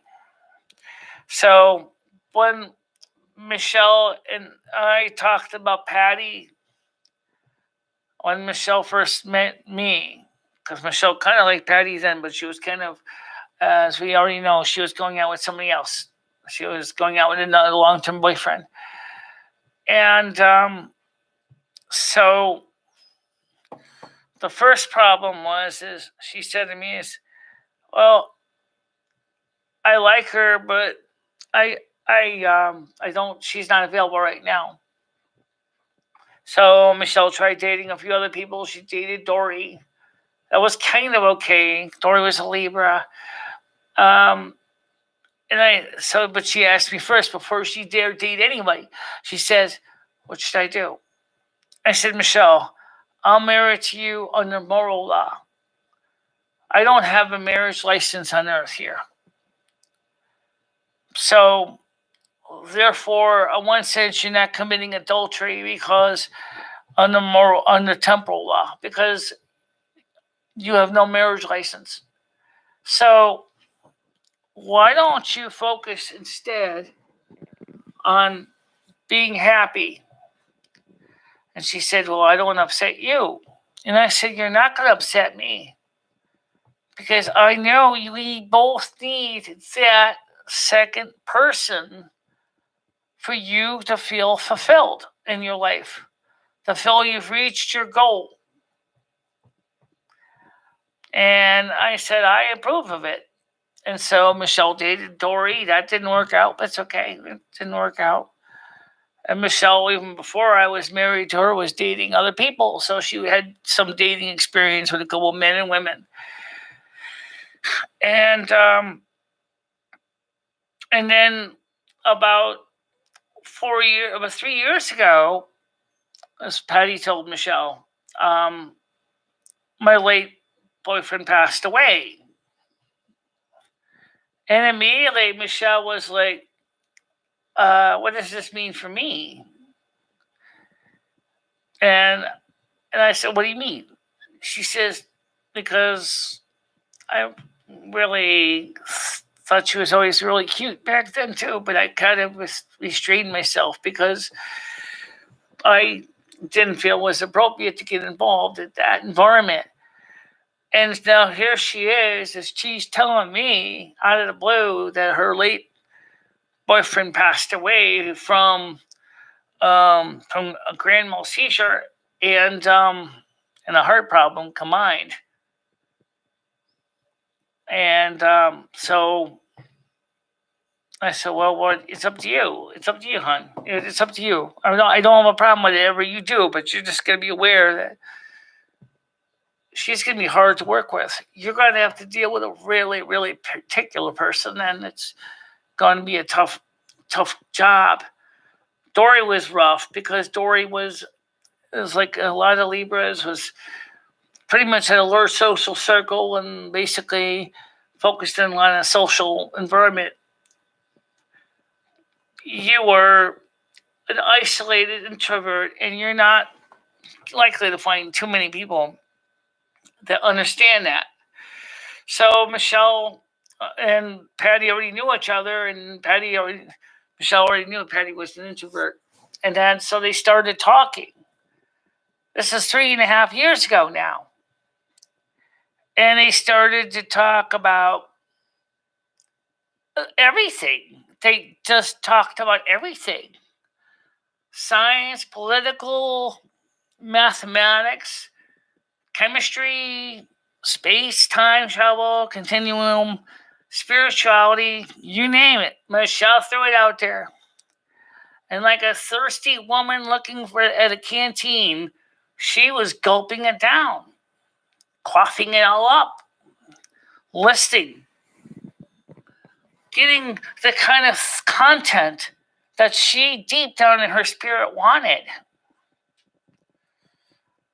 And then Michele and Patty 2 years ago said, well, why don't we see about trying to get a house together?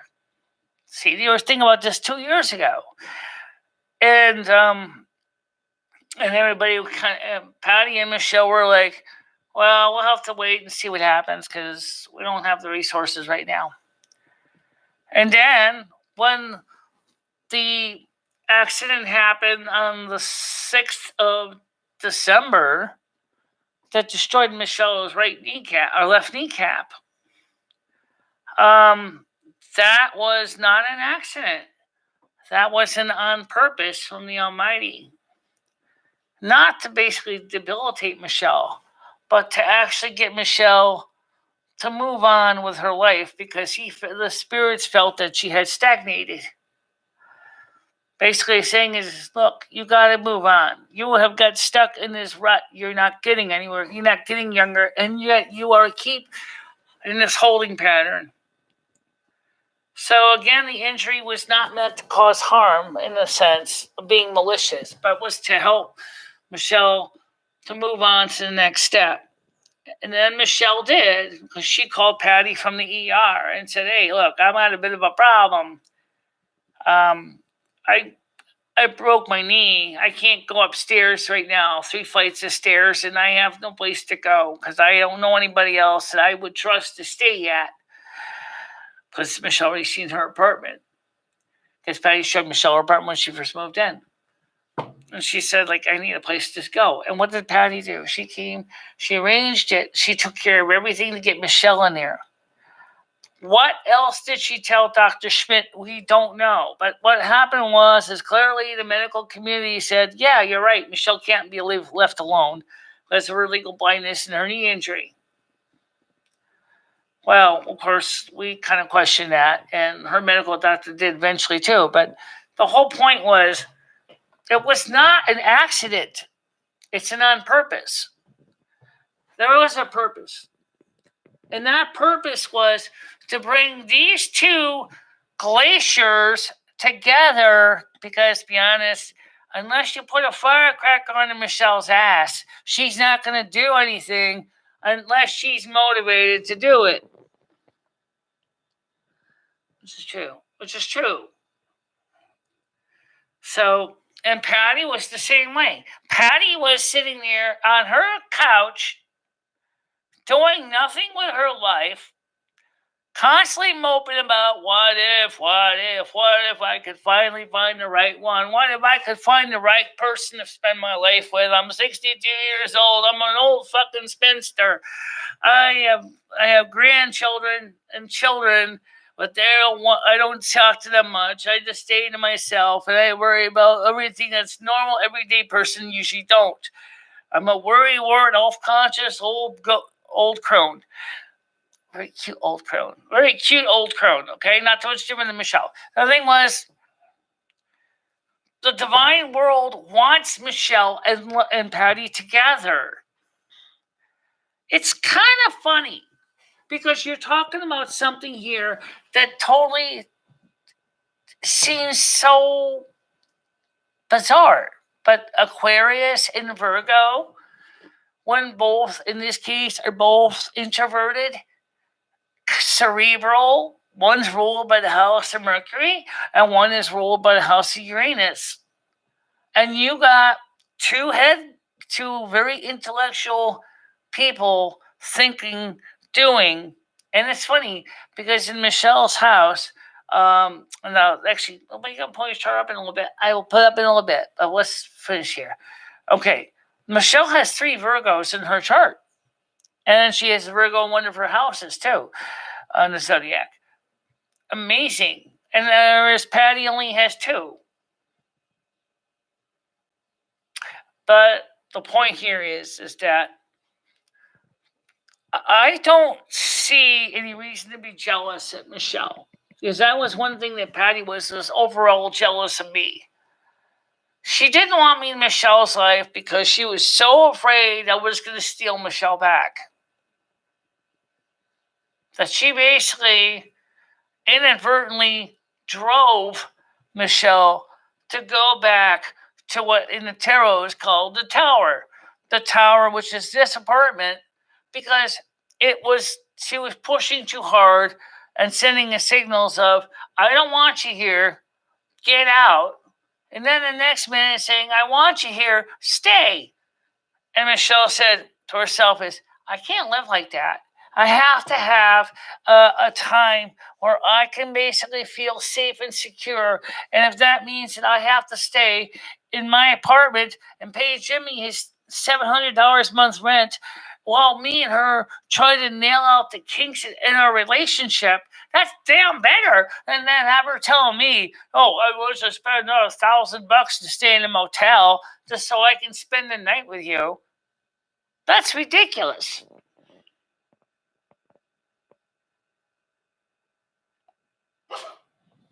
I don't see the same. No, she doesn't. And I don't see the same thing either. Now, let's go pull my chart. I'm going to pull up her chart too. Let me change the screen to go to... It's time to look at charts. All right, so we're going to pull up my chart. I'm going to pull up my chart first, just so you understand this. Come on, yeah. That's the only thing ever since they've changed on High Sierra is it takes so long to pull up matching applications. So, okay, I just pulled up the Adobe. I just want to show you something in my charts here, okay? Nothing against, so let me get to the Desk Manager. Let me go to Acrobat Reader. This is my chart, so I'm going to switch this in. And you're going to pull your little face in the corner? Yeah, okay. No, maybe not, because then I'll cover up the reading. All right, okay, so I'll just dissolve this in. All right, so this is my chart, okay? Now, I'm going to, if I mention the houses, I'm just going to show you the chart, and we'll talk about what they mean. Okay, so we know this my sign is Aquarius. My moon is Leo. Mercury is Aquarius. Venus is Capricorn, which is not always a good thing. Venus and Capricorns are kind of mixed bag of goodness. My Jupiter is Virgo. My Saturn is Aries. My Uranus is Virgo. Remember that joke I told you yesterday, right? My Pluto is Virgo. My Lilith is Taurus. My North Node is Aries. My ascending sign is Sagittarius. My second house is Capricorn. Third house is Pisces. Fourth house is Aries. Fifth house is Taurus. Sixth house is Gemini. Seventh house is Gemini. Eighth house is Cancer. Ninth house is Virgo. 10th house, midheaven, is Libra. 11th house is Scorpio. And 10th house, or 12th house is Sagittarius. Now, I want to pull up information on the Uranus, and I already know what the Pluto, which is kind of interesting. So let's pull up the Jupiter and the Uranus part, because I think those are interesting. So let me see if I can dig through this real quick here. Let's see. Okay, the Sun is Aquarius. It's not too surprising. I'm just going through the ones that I found fascinating. So, second house, conjunction. You guys can go into detail on this chart yourself. This is my chart. This is not hers. Lunar, talking about the moon in Leo, which I am. Okay. Mercury represents communications, Cartesian, and logical spirit. I want to bring about this real quick here. The Mercury's in Aquarius, not necessarily loud or flamboyant, but often has a quiet way of stirring others up, may delay in exposing what she deems biases in others' ways. I'm thinking very quick and contradict others, and to offer a different perspective. She enjoys intellectual debates. This is important because of the reason I mentioned about Patty's chart. We're going to get to that in a minute. Amazing powers of observation and a quirky way of looking at the world. Humorous and very interesting. Likes practical jokes and raising eyebrows. Very fair and objective. Okay. Now, so I'm going to continue to flip through here. Their lovers want you to know they're goal-oriented, witty, savvy, and controlled. Nobody can get the best of them. They want you to see just how competent they are. They're like some measure of predicticality in the relationships as they are cautious in love. Venus and Capricorn people project an aura of competency, and their loner-like behavior can be attractive in a cool way. They don't go gaga over love, or at least they don't express as much. Their lovers may complain the Venus and Capricorns are a little bit too practical and deliberate. Certainly, they can come across as lacking in warmth and spontaneity. Truth is, they can be rather romantic souls who yearn for a partner to share their lives with. Others' image of the relationship matters to them. They are conservative and willing to commit. Venus and Capricorn people are attracted to serious, goal-oriented lovers. There you go. Right? They're a little shy manners to the heart, but they don't want you to know it. I'm just going to flip. Venus is in the first house. Let's see. If you didn't want to copy this, I will post it out here. I just want to jump to the situation with Neptune and Uranus. Mars is in Pisces. Pisces and Mars people are pretty soft. They're not really that loud. So I'll go through that with you later. Mars house in the third house. Just gotta go through. I'm just trying to get through this. This is over 40 pages. Jupiter represents expression and expansion of gaze. Jupiter is in Virgo. She attracts the most good fortune when she's helpful, honest, orderly, and pays attention to details. The service industries, nutrition, and health are prosperous avenues. Practical and technical knowledge and skills are most valued. A real problem solver, and others appreciate her help. Doesn't always feel lucky or especially ambitious. Rather, hard work is valued.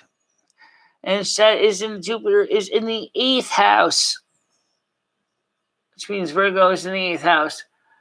Okay, and then when it goes into the squares, the trines, Saturn represents is Aries. Self-conscious can be problematic. Must learn to develop self-confidence. Is bothered by a me-first attitude in others, but must learn that me-first is sometimes necessary in moderation.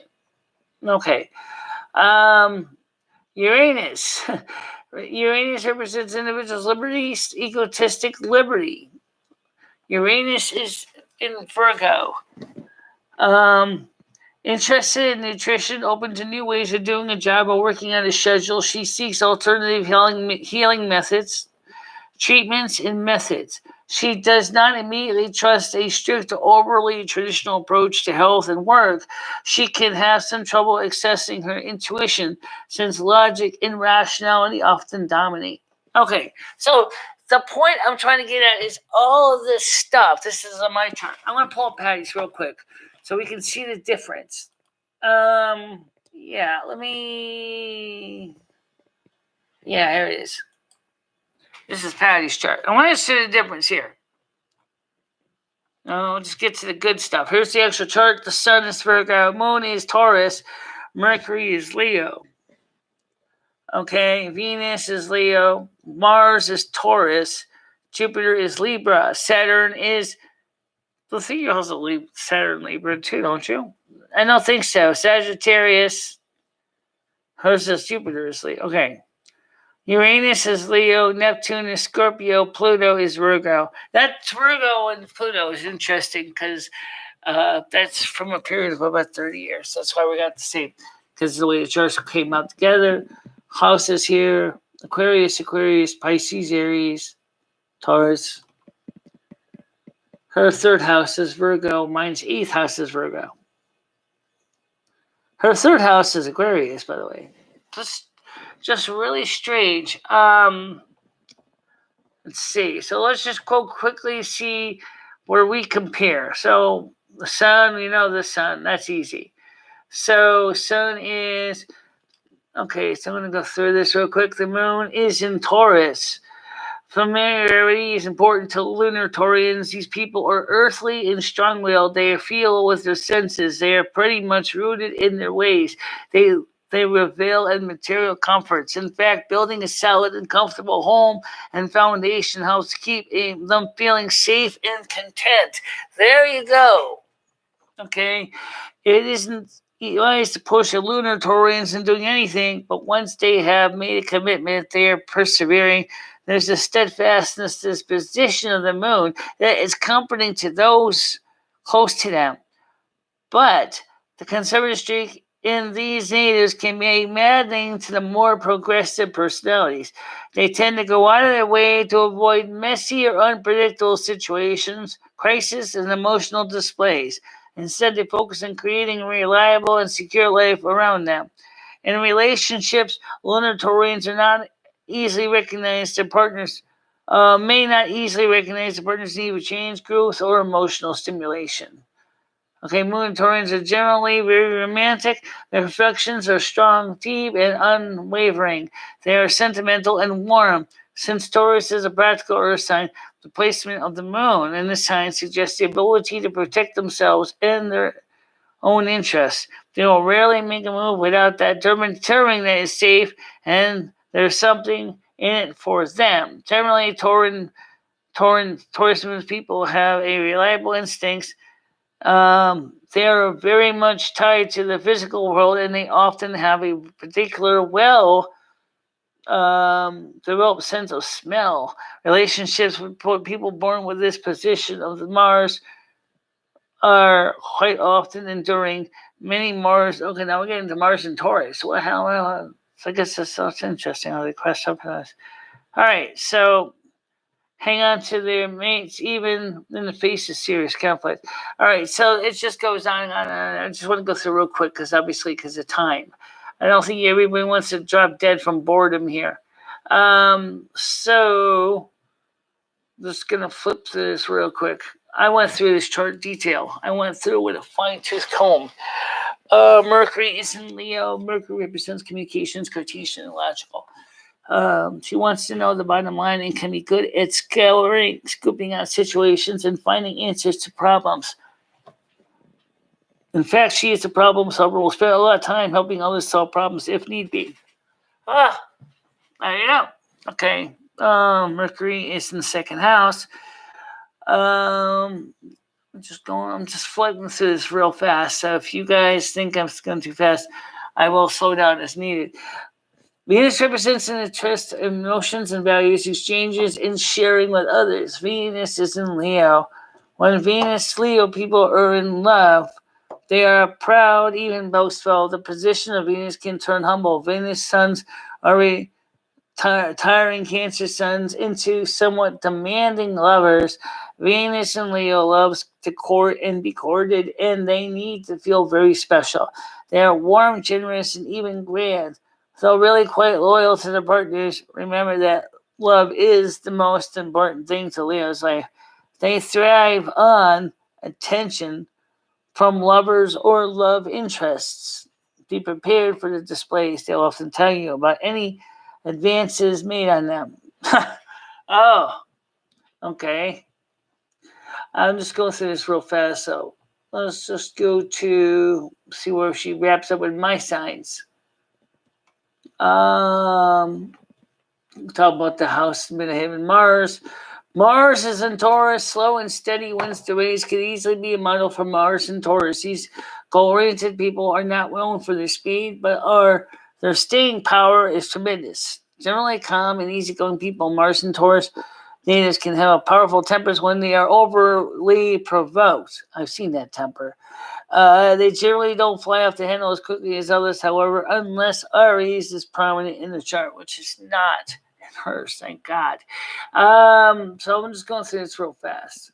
Let's see. Let's go to the next one. Saturn represents contraction effort. Saturn is in Sagittarius. She has her own way of thinking about a subject and her own ideas about things. She respects society and its rules guide her conduct. Okay? So we know that. That's not surprising. I've seen that with her. Uranus represents individual liberty. Okay, again, we got Uranus is in Leo. She is self-contained, resolute, tenacious, likes freedom of action and independence, creative lunches, and innovative figures strongly.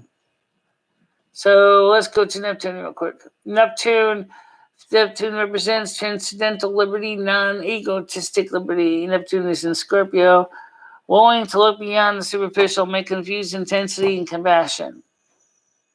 Okay, that's enough of that. The point I'm trying to say is that her chart is very, very rich and very contrasty to mine, but it's just fascinating to see how it all lines up.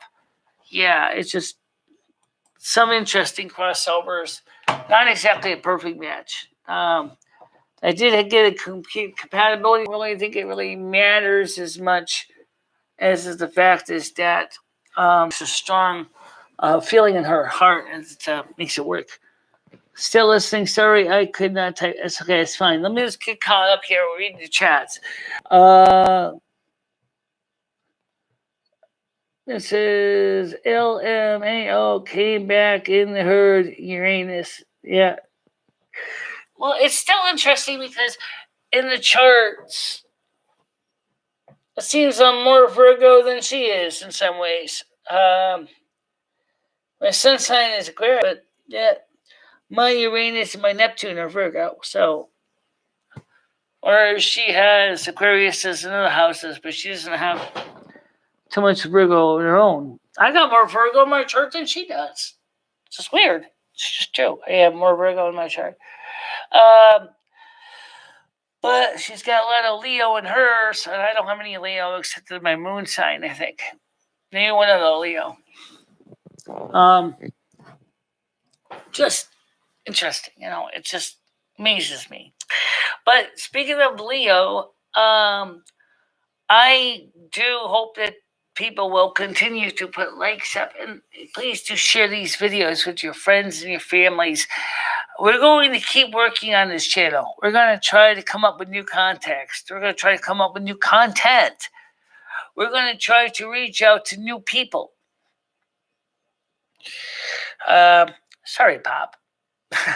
When I say new people, I don't mean new names for the same people. Okay, we're talking about new people. new faces, new expressions. Try to find things that people enjoy watching and feel good about. I want everybody to feel welcome here on the show. You guys deserve it. You guys deserve it. You guys deserve to have content that you can enjoy. If anything, it'll give you something to think about. Isn't it amazing how the universe had destined for this to happen? I don't think it was, I think it's on purpose. I don't think it was an accident. It was on purpose. So, is it going to be resulting in anything happening after this? Are me and her going to be able to reconcile our differences? I don't know. I don't know. It could be. We could work it out. Or we may not work it out. But you know what? That's where the Aquarius to me comes in. Aquarius to me says, okay, if it's not to be, it's not to be. I shake the dust from my feet and walk my merry way. Because remember, I have an ascending Sagittarius in the first house. So, yay, I can basically do it if I have to. Sagittarius ascendant. Doesn't mean I want to. It just means, oh well, you got to. Just like when you go to the doctor, you're going to find out that they're going to, do something to you, like, who knows. I said what I said about medical care. I'm going to talk about mine for a second. I do like non-traditional medicine. Okay. My knee could have been treated by the traditional process of going through and having a synthetic plastic kneecap put in to replace the broken kneecap. But the process is going to be 8 months of bed care, possibly as much as $50,000 in cash, and lots of doctor's visits. So, being I don't have anyone else to take care of me, obviously I couldn't afford to do that. Well, who's gonna take care of my needs? Who's gonna feed the cats? Who's gonna come up with the medical costs? It wasn't something I could do. It was just ridiculously too expensive. I couldn't do it. So I chose to go with the non-invasive technique, at least to become mobile and independent and walking and doing chores with a little bit of help. And by the way, Aquarius has to do with the circulatory system, and also has to do with the knees or the ankles and the knees, okay, and the calves. It has to do with the legs. And obviously, if Aquarius get injured, it's usually pretty significant. So it's again, that's another Aquarian trait. I found out. I was kind of surprised by that. Virgos have to do with the digestive system,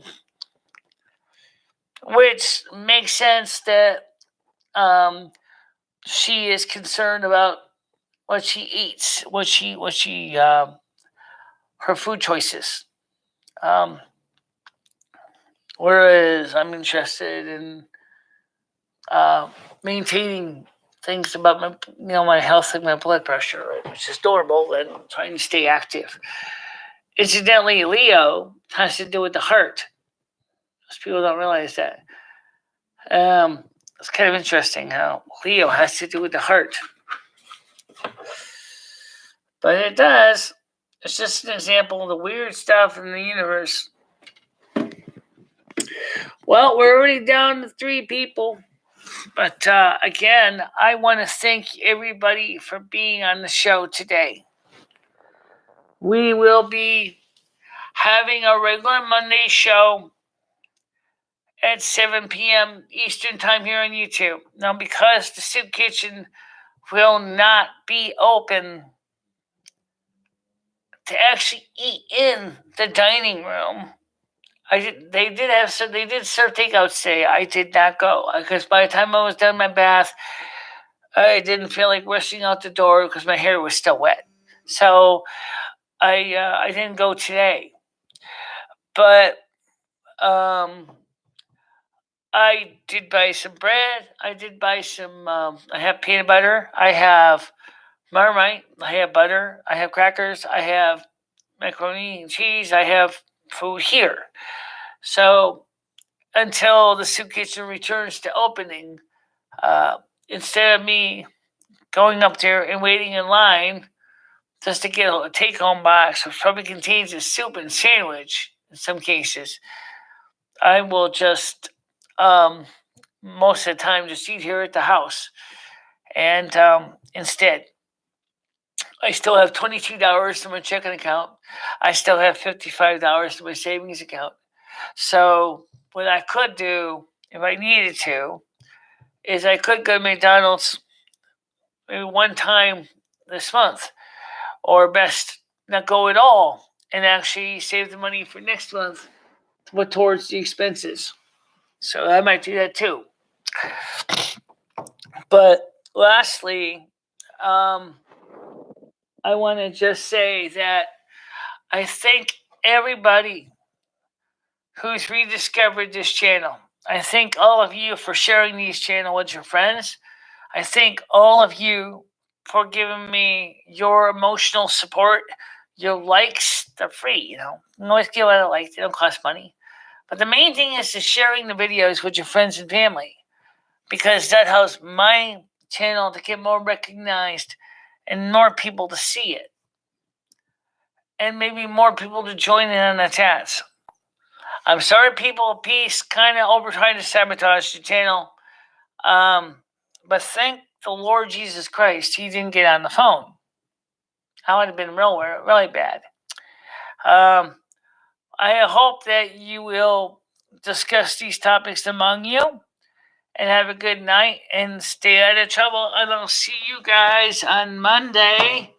We'll do the only YouTube stream here. We'll do the YouTube stream at 7 o'clock on Monday, Tuesday, Wednesday, Thursday, and Friday. And of course, Saturday will be at 1 o'clock in the afternoon.